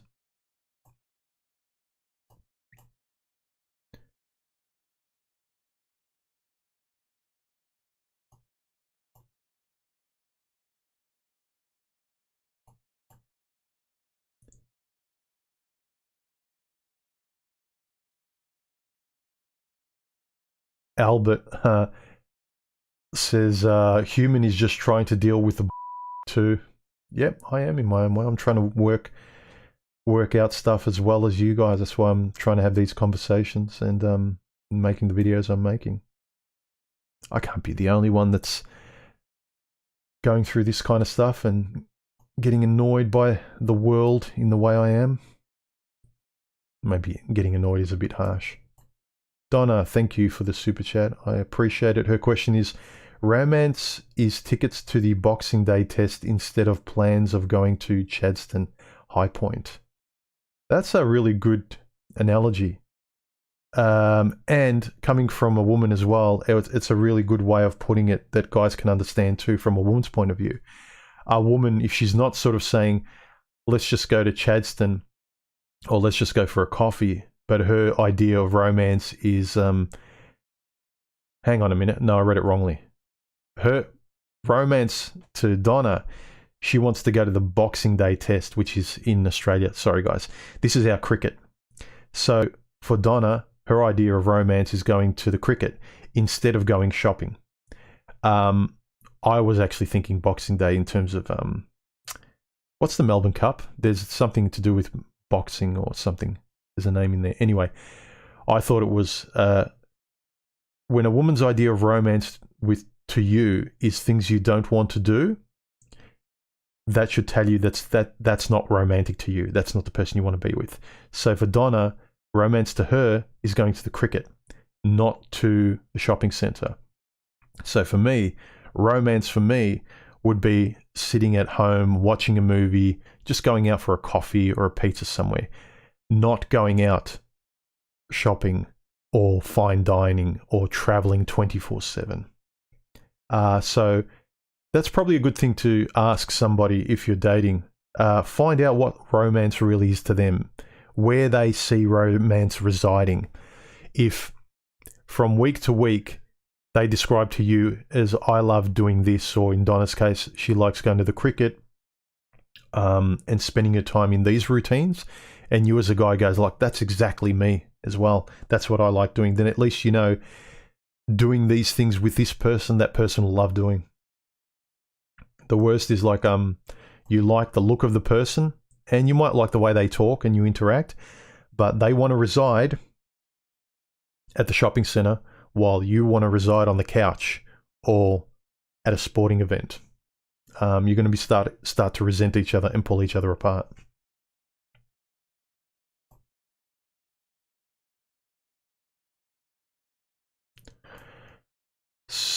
Red Baboon, what are your thoughts on sapiosexual people attracted to intelligent? Have you or anyone else in the chat dated any? I don't think sapiosexual is a real thing. I think this is kind of a colloquial way of saying I appreciate people who aren't idiots. Someone I can have an intelligent conversation with. But certainly I find reflective people who can have an interesting conversation much more compatible with me. And I've had one or two good relationships with girls that they weren't geniuses, but even their chit-chat was engaging. It was simple. It wasn't intellectual, but they had interesting ideas. They asked questions of themselves, of me. They thought about things. It was just really enjoyable to have a chat with them. I mean, you don't even need to sort of be pedantic about whether this person's intelligent or not. It's like, do you really enjoy or look forward to having a conversation with this person and just spending time with them, and they do you? If not, if you guys always need to kind of put on your best suit and get on stage and theatrically put yourself in the boyfriend role and she needs to put herself in the girlfriend role, you get tired of acting, especially if you're intellectually honest. If you're philosophically minded, you cannot be fake. So you need to be with someone who's as honest intellectually and conversationally as you are.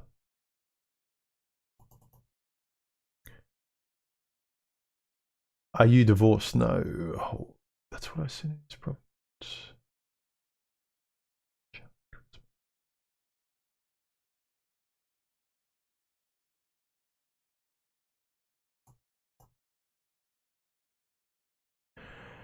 Sino says, simple question. If you're happy to share, what's your ethnicity? Melbourne and philosophy. Greek. No, I'm not Greek. Balkan. I'll just say that. So I'm fairly simpatico with Greek. I've gotten along best with females who are Greek, Italian, sort of around that European region. So, no, I'm not Greek. Status, thank you for the super chat. I appreciate it.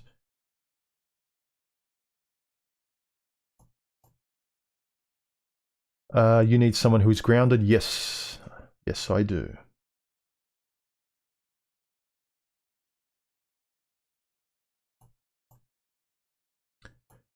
I answered the tattoo question.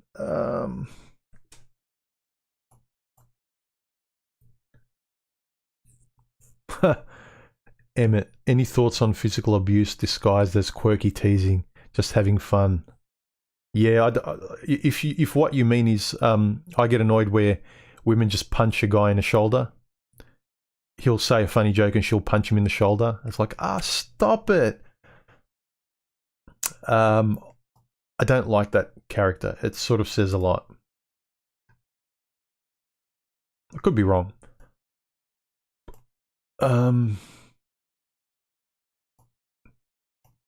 Maybe I'm being biased. I think my first ex was like that. I thought it was cute. She was a lot smaller, so I didn't feel anything.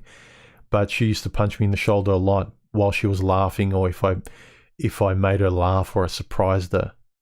So she was happy and she punched me. Looking back then, I thought it was cute. In some ways, I think I even did it to sort of gain some sort of tactility where I would feel something from her. It's not good where that's part of your affection arsenal. Where like, that's cute when she punches me. Let me see if I can surprise or make her laugh again.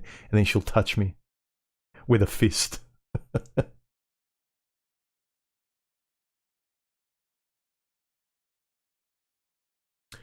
Human, how many relationships have you been in? Serious ones, 5. And by serious, I mean minimum of 2 years.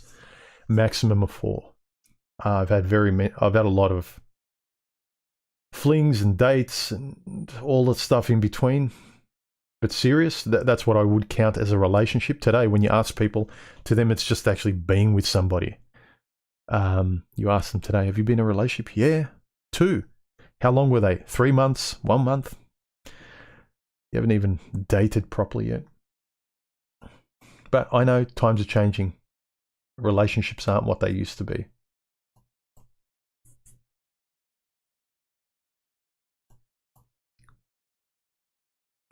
Ted, I feel like human secretly seduces women with his voice. No.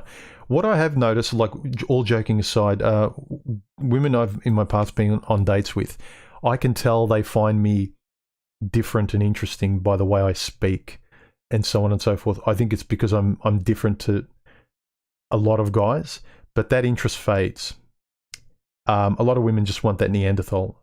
I'm like a vacation to a foreign place, a very interesting foreign place, but then women, either they drop the mask, they know they can't put on the act of staying on holiday with me at this country, the country of human, and they need to fly back to Bimbo or wherever they came from. But yeah, it's happened to me quite a bit where initially what women liked about me was the novelty, whereas I was looking for someone similar to me, and they just mirrored me.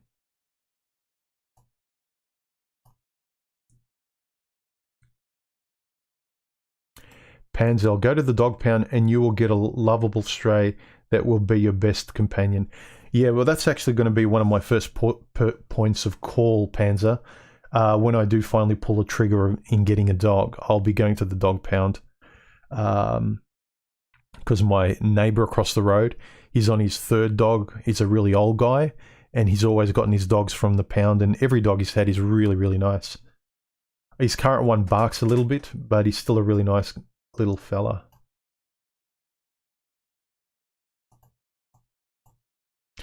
Feral male. Jack Russells are hard work. Staffs are very friendly to people. Hard work around other dogs and animals. Yeah. My brain is leaning towards the Staffy. My heart is leaning towards the Jack Russell.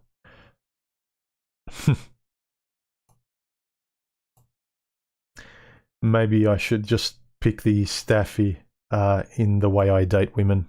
Just go with my head. Staffies are really nice dogs too. They're sort of a lot of them kind of slobber and they're a bit dirtier. Jack Russells tend to be a lot cleaner facially around the mouth, so on and so forth. My ex had a sausage dog. He was beautiful. She was beautiful, and but I don't like. I'd get a sausage dog, but I don't look forward to the end of their life where they have back problems. Virtually all of them do because of their body structure. But I would like to get a sausage dog as my first choice. But I don't like what happens to them later in their life. And it would break my heart. So a Jack Russell is a shorter looking sausage dog. But the personality, the energy, oh my God. If I could actually put a sausage dog's personality into a Jack Russell, that would be my perfect dog.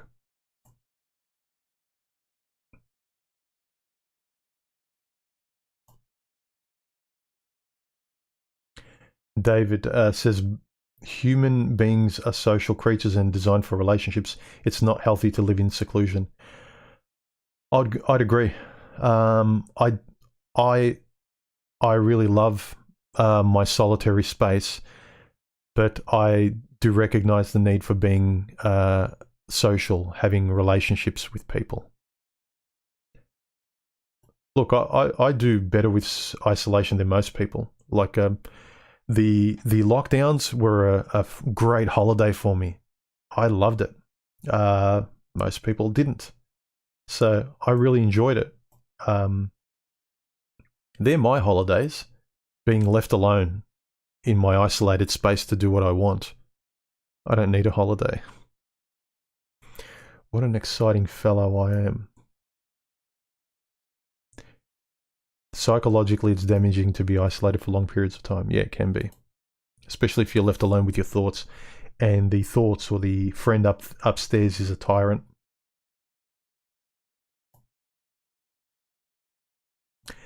Anna K.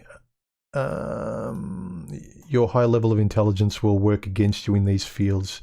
You're an outlier. Yep. Because a lot of people's fear comes into it too. We can over-intellectualize, like, because we've had experiences and we've been scarred and hurt, sometimes our defense mechanism of overthinking things, we put pressure on our interactions with other people. I mean, listen to the way I'm describing it now. Imagine this is going on in your head as you're listening to your date.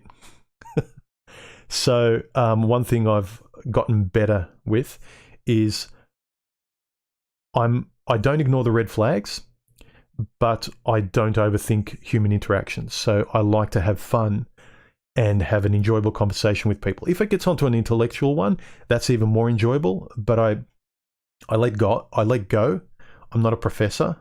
I'm a human being having fun with intellectual topics.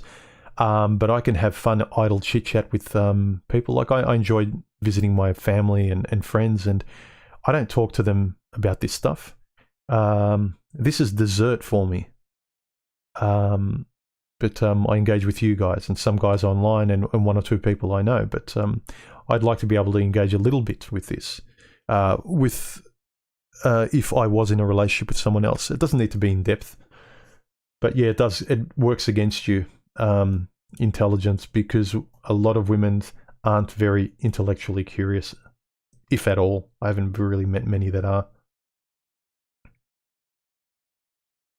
Chris's best green flag is she loves hiking and doesn't enjoy girl nights. Yep.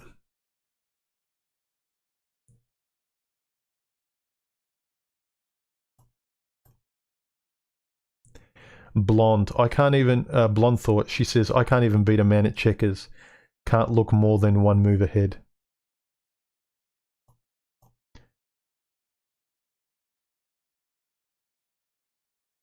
Eric says, human. I always felt like an old person. Life really healthy and read a lot, play checker, walk in the woods and make music and horror stories, 3 friends, but I still feel frustrated.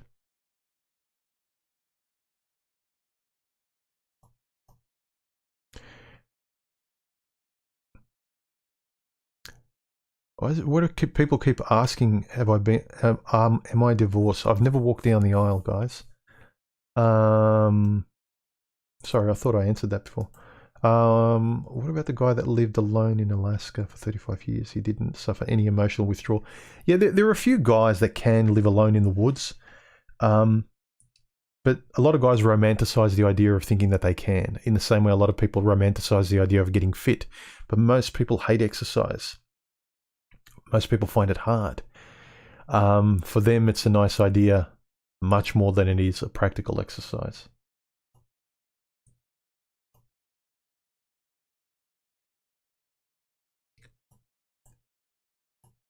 Panzer, chess, ?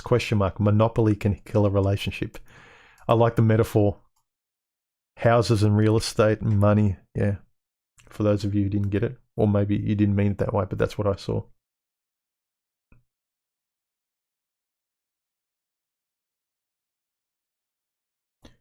All right, guys, we've been going for 2 hours. I think that's about it. Thank you for chiming in, for all the questions and all the super chats. Thank you very much, guys, who donated. Remember to subscribe, like, share the videos around and all that stuff. Keep the channel alive. Yeah, this was a good one. Mikey Mersha, thank you for the super chat, Matt. Man, get a beer on me. Okay, thank you. Let me see. Gertie, thank you for the super chat as well. Celestial Woodway, thank you for the super chat. His question is, or her question, I don't know, is why do young girls like boy bands, even adult women? They are not very masculine. I don't know. I've always found it creepy how there were a lot of older women after Justin Bieber. Oof. Good question. Maybe a maternal instinct? The mother part of them, older women liking young guys, and then younger women, maybe the celebrity of the boy band. I don't know. I haven't looked into it enough. If you guys have some ideas about that, feel free to chime in. I have no idea. I suppose young girls liking boy bands, they're closer to their age, so they're like a celebrity that plays music, and they're playing music for women. You know, the boy band's playing love songs to this girl that he could potentially date. Whereas the older women, I find that a bit more creepy. Yeah, that's weird to me. Can you imagine an older sleazy men loving young girl bands? We could recognize that as being a bit creepy. But women get away with it.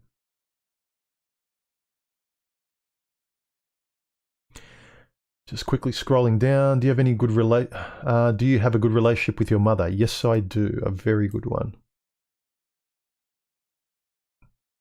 Had a good relationship with my father too. I was lucky that I had a good, very good upbringing. My mother and father are really good people.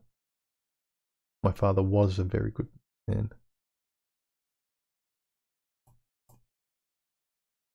Wet Palette Warrior, more women are getting tattoos today. It's like the torches of freedom. getting women to smoke in the 1920s to open the 50% of the market. Take something masculine and sell it to women. That's a good observation. Smoking to women, which was, smoking used to be more a male thing, and then tattoos that was predominantly men. Now women are doing it today. Women are just adopting and doing so many things that were masculine, and it's not. Women are kind of like, oh, why can't we do it? If you do everything that men do, you make yourself indistinguishable from men. If we're heterosexual and if we're heterosexual, that's the way the species propagates. If a woman is the same as my best friend Mike, and I'm heterosexual, I don't want to be with Mike. I don't care about Mike. I don't give a about Mike. I'll stay on my own, thanks. He'll be my friend. I'm interested in Mike to the degree that I want to with him. Do you get what I mean? Like, our heterosexuality and us being so different and having differences in our lives and what we're interested in accentuates our attraction and our differences to be, drawn to each other. But if the other person smokes and drinks and works with us and is indistinguishable, aside from the way they look, so women now have become indistinguishable apart from their bodies. Their bodies now are the only thing we're attracted to. Is there any wonder why women have been made into objects? Because other than the object of their body and their looks, they've been made into something similar to men. That's all I can be attracted to. In every other way, we're forced to say women are the same as men. Okay, so the only difference by dint of my sexuality that I can be drawn to a woman is her body. Thank you, feminism. Thank you, society. You've reduced women to a body and little else because you've basically masculinized women. You've made them want and be driven to all the interests that men are driven to, and made them wholly unattractive to heterosexual men.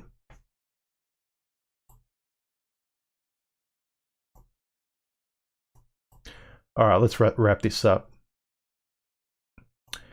Eos Logos, if cognitive dissonance is seemingly such an inherent part of female nature, how is it possible to have a meaningful relationship with women with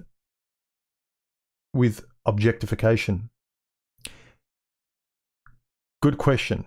Probably attaches to what I just mentioned about women adopting all masculine interests and being indistinguishable from men apart from their bodies.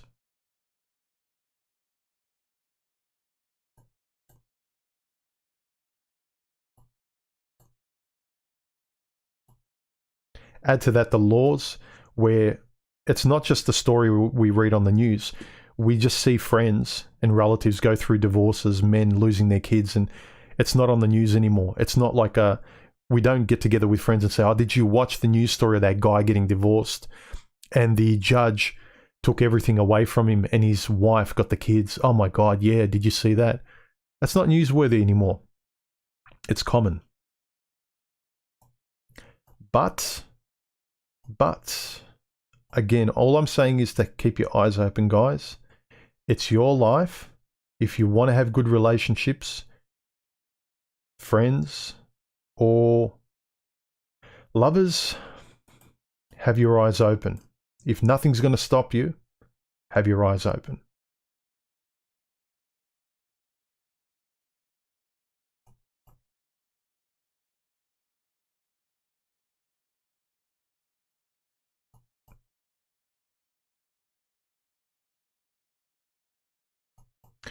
All right, guys, I think that's about it. Let me quickly go down. What's your favorite Mgtow channel on YouTube? Paul Proteus. He hasn't posted in a couple of years, but it's still his. I like Spetsnaz's in terms of current channels. I like Spetsnaz. Quasimandias is another one. I don't watch a lot of specific Mgtow content. I watch a whole bunch of stuff. Philosophical, but basically things that are interesting to me.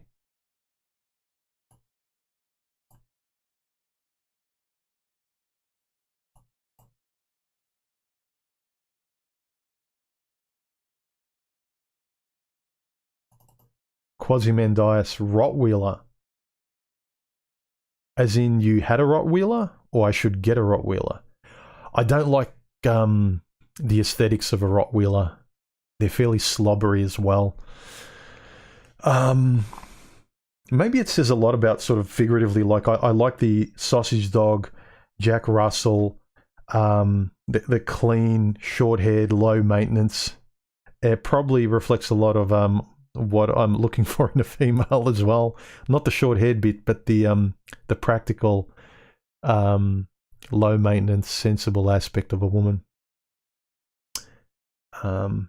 Maybe that's a way to sort of gauge what kind of person you need. You look at the kind of dogs you want.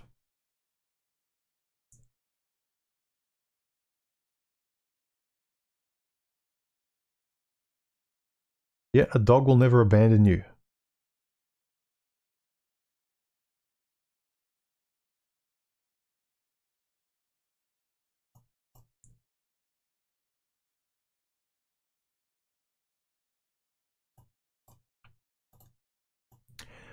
Armored Ghosts asked me, do you prefer scented deodorants? Yes, I do. I don't know if I've mentioned it. I used to really be into colognes. I've still got a lot of them that I need to get through, but I stopped collecting a couple of years ago. But I went through about a 5-year period where I was kind of really enjoying the collecting aspect of not really expensive colognes, but sort of mid-ranged, sort of good value for money, different scents and things like that. So there was just something about the olfactory senses that I enjoyed.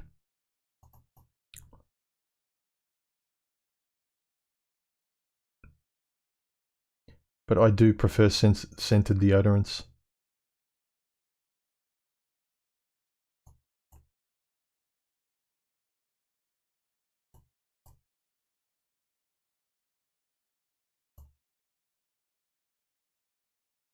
CK, are you an introvert? No, I think I'm what's better known as an omnivert or an ambivert.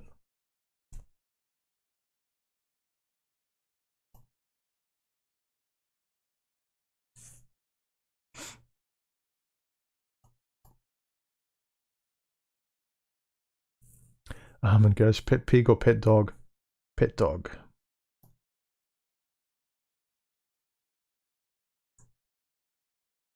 Okay.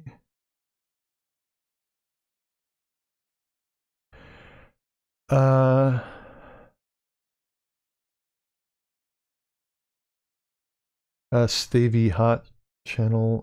Friend is going through some emotional turmoil and is very intelligent, 19 years, 140 plus verified IQ. I'm 30 and I can't decide whether to push him to red pill Mgtow knowledge. Please help.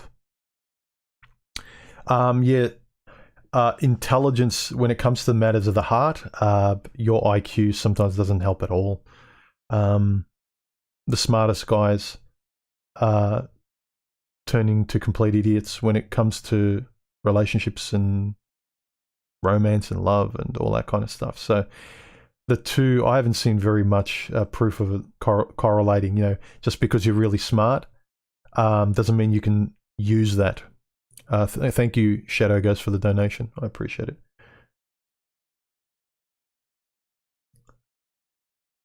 I would, if you want to help the guy you see is about to walk off a cliff, try and as sympathetically as you can, because you're his friend, you know how to talk to him. Be around him and talk to him and help him as much as possible. Help him to see what you see, and then if he's going to do what he's going to do, it's his life. But don't say nothing if you're his friend. I think friends should always try and help, but don't be rude.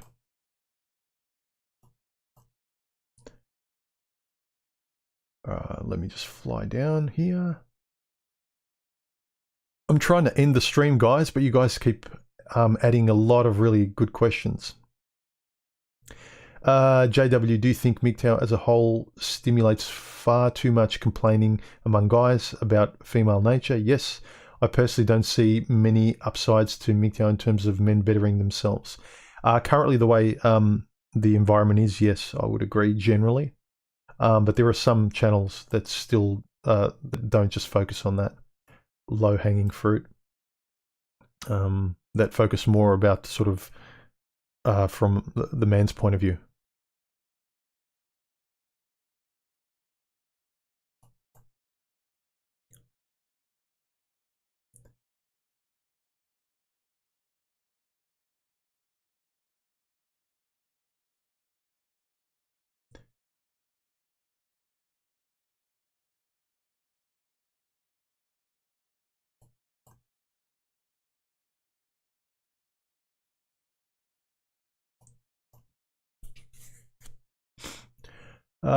Crank, have you ever watched Think Before You Sleep's channel? You might like it. Yeah, I have. He's good. I like him.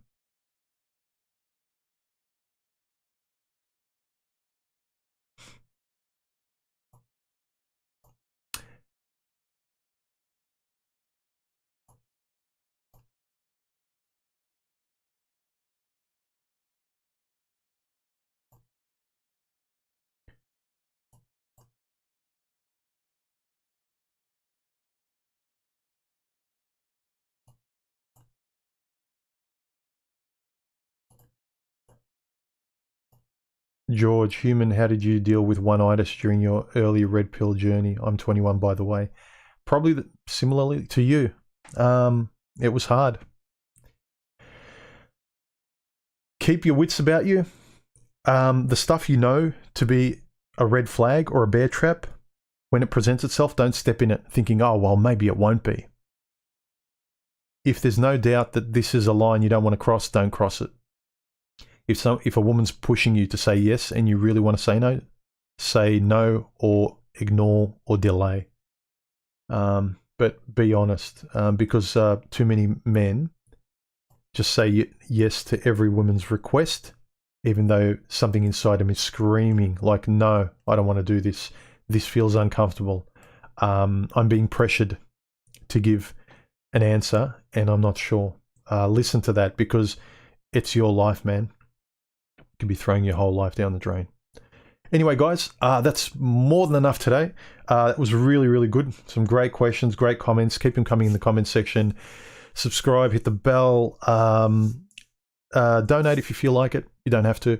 Links in the low bar on my channel, and I'll talk to you very soon, guys. Bye.